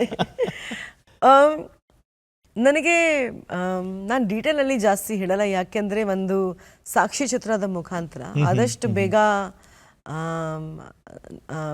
ಈ ಸಿನಿಮಾದಲ್ಲಿ ಏನಿದೆ ಅಂತ ಜನ ಹತ್ರ ತಲುಪತ್ತೆ. ಸೊ ನಿಮ್ಮ ಆಶಯಗಳನ್ನೆಲ್ಲ ಒಂದು ಸಾಕ್ಷಿ ಚಿತ್ರ ಮಾಡಿ ತೋರಿಸ್ತಾ ಇದ್ದೀನಿ. ತುಂಬ ಒಳ್ಳೆ ಟೀಮು, ತುಂಬ ಚೆನ್ನಾಗಿ ಬರ್ತಾ ಇದೆ. ನಾನು I am very excited that. So cinema ಬಿಟ್ಟು ಈಗ ಡಾಕ್ಯುಮೆಂಟರಿ ಫಿಲ್ಮ್ಸ್ ಮಾಡೋ ಕಡೆ ಬರ್ತಾ ಇಲ್ಲ. ಇದು ನನ್ನ ನನ್ನ ಭಾವನೆನ ವ್ಯರ್ಥಪಡಿಸ್ತಾ ಇದ್ದೀನಿ. Okay, ಜೊತೆಗೆ ನನ್ನ ಏನ್ ನಾನು ನಿಮ್ಮ ಉದ್ದೇಶಗಳೇನಿದೆ ನನ್ನ ಉದ್ದೇಶಗಳೇನಿದೆ ಅಂತ ಅದನ್ನ ತೋರ್ಸೋಕೆ ನಾನು ಪ್ರಯತ್ನ ಪಡ್ತಾ Right, ಇದ್ದೀನಿ. right, right. ಪ್ರತಿಯೊಬ್ಬ ಕನ್ನಡಿಗರಿಗೆ ಇದು ಇಷ್ಟ ಆಗತ್ತೆ ಅಂತ ನಾನು ಅನ್ಕೊಂಡಿದ್ದೀನಿ. ವಂಡರ್ಫುಲ್. ಸೊ ನನ್ನ ಲೈಫಲ್ಲಿ ನನ್ನ ಜೀವನದಲ್ಲಿ ಅಂದರೆ ಒಂದು ಜನ ನನಗೆ ಬರೀ ಒಂದು ಆ್ಯಕ್ಟರ್ ಆಗಿ ಜ್ಞಾಪಕ ಇಟ್ಕೋಬಾರ್ದು. ನಾನು ಕೂಡ ಕನ್ನಡತಿ, ನಾನು ಈ ಮಣ್ಣಿನ ಮಗಳು, ನಾನು ಕರ್ನಾಟಕಕ್ಕೆ ಬಂದು ಇಲ್ಲೇ ನೆಲೆ ನಿಂತು ಕನ್ನಡ ಕಲಿಯಲ್ಲ ಅಂತಾರಲ್ಲ, ಅವ್ರಿಗೇನಾದ್ರು ಒಂದು ಹಾಡು ಹೇಳ್ಬಿಡ್ತೀರಾ? ನಾನು ಈ ಹಾಡು ನೀವು ಯೋಗರಾಜ್ ಸರ್ ಕೂಡ ಹೇಳಿದಾಗ, ಯೋಗರಾಜ್ ಭಟ್ ಅವರು ನಿಮಗೋಸ್ಕರ ಬರ್ಕೊಟ್ಟಿದ್ದ ಹಾಡಲ್ಲ? 14th February ವ್ಯಾಲೆಂಟೈನ್ಸ್ ಡೇ ಅವ್ರ ಸಿನಿಮಾದು ಒಂದು ಪ್ರಮೋಷನಲ್ ಆಕ್ಟಿವಿಟಿ ಇತ್ತು. ಅದರಲ್ಲಿ ಭಾಗವಹಿಸಿದಾಗ ನನಗೆ ಕೇಳಿದ್ರು, ನಿನಗೆ ವ್ಯಾಲೆಂಟೈನ್ಸ್ ಡೇಗೆ ಏನು ಕೊಡುಗೆ ಬೇಕು ಅಂತ. ನಾನು ಹೇಳಿದೆ, ಕನ್ನಡ ಯಾರು ಕಲಿಯಲ್ಲ ಅಲ್ಲ ಅವ್ರಿಗೆ ಒಂದು ಹಾಡು ಬರ್ದ್ಕೊಡಿ ಅಂತ. ನಾನು ಹಾಡ್ತೀನಿ ಅದನ್ನು. ಸೊ ಅವರು ಹೌದಾ ಸರಿ ಆಯಿತು, ಈ ಹಾಡು ಬರಿತೀನಿ. ಮತ್ತು ಆ ಹಾಡು ನಾನು ಕೇಳಿದಾಗ, ಸರ್ ಇದು ಸರಿ ಇದೆಯಾ, ಹಿಂಗೆ ಹಿಡಿದೆ ಜನ ಬೈತಾರೆ ಅಲ್ಲ, ಇಲ್ಲ ಇಲ್ಲ ಇಲ್ಲ ಇದು ನೀನು ಹೇಳೋ. ಸೊ ಈ ಹಾಡು ಈ ಥರ ಇದೆ, ಹಾಡ್ಬೋದಾ? ಎಲ್ಲಿಂದಾನೋ ಬರ್ತೀರಿ ಸಾಯೋ ಗಂಟ ಇರ್ತೀರಿ, ಎಲ್ಲಿಂದಾನೋ ಬರ್ತೀರಿ ಸಾಯೋ ಗಂಟ ಇರ್ತೀರಿ, ಮಾತಾಡೋಕು ಹೇಳ್ಕೊಳ್ಬೇಕಾ ಹೊಟ್ಟೆಗೇನೋ ತಿಂತೀರಿ, ಏ ಮೂದೇವಿ ಕಲಿಯೋ ಕನ್ನಡ, ಏ ಮೂದೇವಿ ಮಾತಾಡೋ ಕನ್ನಡ. ನಾನು ಕೇಳಿದೆ ಸರ್ಗೆ, ಸರ್ ಮೂದೇವಿ ರಾಂಗ್ ವರ್ಡ್ ಆಗಲ್ಲ? ಈಸಾಗಿಲ್ಲ, ಮನೇಲಿ ನಾವು ಮಕ್ಕಳಿಗೆ ಬೈದಾಗ ಅಥವಾ ಈ ಥರ ದಡ್ಡ ಅಂತೀವಿ ಅಲ್ಲ, ಆ ಥರ ಮೂದೇವಿ. ಬೆಂಗಳೂರು ಬೆಸ್ಟು ಅಂತೀರಿ, ಕ್ಲೈಮೇಟ್ ಕೂಲು ಅಂತೀರಿ, ಸ್ಟಾರ್ಟಪ್ ಅಂತ ಬರ್ತೀರಿ, ಯೂನಿಕಾರ್ನೇ ಮಾಡ್ತೀರಿ, ಮಾತಾಡೋಕು ಹೇಳ್ಕೊಳ್ಬೇಕಾ ಹೊಟ್ಟೆಗೇನೋ ತಿಂತೀರಿ, ಏ ಮೂದೇವಿ ಕಲಿಯೋ ಕನ್ನಡ, ಏ ಮೂದೇವಿ ಮಾತಾಡೋ ಕನ್ನಡ. ಮತ್ತೆ ನನ್ನ ವರ್ಷನ್ ಇದಕ್ಕೆ ಒಂದು ಲೈನ್ ಆ್ಯಡ್ ಮಾಡಿದ್ದೀನಿ. ಸಾಹಿತಿ ಪೂಜಾ ಸಾಹಿತಿ ಜಸ್ಟ್ ಒನ್ ಆ್ಯಡ್. ಕಲ್ತ್ರೆ ನಿಮಗೆ ಶರಣೂರಿ, ಭಾಷೆ ನಮಗೆ ದ್ಯಾವ್ರೂರಿ, ಕಲ್ತ್ರೆ ನಿಮಗೆ ಶರಣೂರಿ, ಭಾಷೆ ನಮಗೆ ದ್ಯಾವ್ರೂರಿ, ಮಾತಾಡೋಕು ಹೇಳ್ಕೊಳ್ಬೇಕಾ ಹೊಟ್ಟೆಗೇನು ತಿಂತೀರಿ, ಓ ಸಿರಿದೇವಿ ಕಲಿಯಮ್ಮ ಕನ್ನಡ, ಓ ಗುಣವಂತ ಕಲಿಯಣ್ಣ ಕನ್ನಡ. ನಿಮ್ಮ ಕನ್ನಡ ಪ್ರೀತಿಗೆ ಮತ್ತೊಮ್ಮೆ ಎಲ್ಲ ವೀಕ್ಷಕರ ಪರವಾಗಿ ಧನ್ಯವಾದಗಳನ್ನ ತಿಳಿಸ್ತೀನಿ. ಮತ್ತು ತಾರಾಂತರಂಗ ಕಾರ್ಯಕ್ರಮದಲ್ಲಿ ಇಷ್ಟೊತ್ತು 1 ಗಂಟೆಗಳ ಕಾಲ ಜಾಸ್ತಿ ನಾವು ಕೇವಲ ಒಂದು 4-5 ಸಿನಿಮಾಗಳ ಬಗ್ಗೆ ಮಾತ್ರ ಮಾತಾಡಿದ್ವಿ. ಅಷ್ಟು ಬೇಗ ಸಮಯನೇ ಮುಗಿದೋಯ್ತು. ನನಗೂ ಕೂಡ ತುಂಬ ಖುಷಿ ಆಯಿತು. ನೀವು ನನಗೆ ಈ ಕಾರ್ಯಕ್ರಮಕ್ಕೆ ಕರೆದಿದ್ದೀರಿ, ಎಷ್ಟು ಮಾತನಾಡೋಕೆ ಅಂದರೆ ಫ್ಯಾಕ್ಟ್ಸ್ ಮಾತಾಡೋಕೆ ನನಗೆ ಒಂದು ಅವಕಾಶ ಕೊಟ್ರಿ. ತುಂಬ ಖುಷಿ ಆಗ್ತಾ ಇದೆ. ಮತ್ತೆ ನಾನು ನಿಮ್ಮ ಈ ಚಾನಲ್ ಮುಖಾಂತರ ಮತ್ತೆ ಬೇರೆ ಕಾರ್ಯಕ್ರಮಕ್ಕೆ ಬರೋಕೆ ಖಂಡಿತ ನಾನು ರೆಡಿ ಆಗಿರ್ತೀನಿ. I will be excited. ಬಹಳ ಸಂತೋಷ ಪೂಜಾ ಅವರೇ. ನಿಮ್ಮ ಮುಂದಿನ ಕರಿಯರ್ಗೆ, ಮುಂದಿನ ಜೀವನಕ್ಕೆ ಒಳ್ಳೆಯದಾಗಲಿ, ಶುಭ ಹಾರೈಕೆಗಳು. ಇಲ್ಲಿಯವರೆಗೂ ತಾರೆಯರ ಅಂತರಾಳದ ಮಾತುಗಳನ್ನು ಕೇಳುವ ತಾರಾಂತರಂಗ ಕಾರ್ಯಕ್ರಮ ವೀಕ್ಷಿಸಿದಿರಿ. ಮುಂದಿನ ವಾರ ಮತ್ತೊಬ್ಬ ಕನ್ನಡದ ಸಾಧಕರೊಂದಿಗೆ ಭೇಟಿಯಾಗೋಣ. ಅಲ್ಲಿಯವರೆಗೂ ನಮಸ್ಕಾರ. ಗರಿ ಸರಿ ಸಾ ಮಗರಿ ಸರಿ ರಿ ರಿ ರಿ ರಿ ರಿ ರಿ ರಿ ಪ ಮಗರಿ ಗ ಗ ಗ ಗ ಗ ಗ ಗ ಗ ಮ ಗ ಮ ಪ. ಗರಿ ಸರಿ ಸಾ ಮಗರಿ ಸರಿ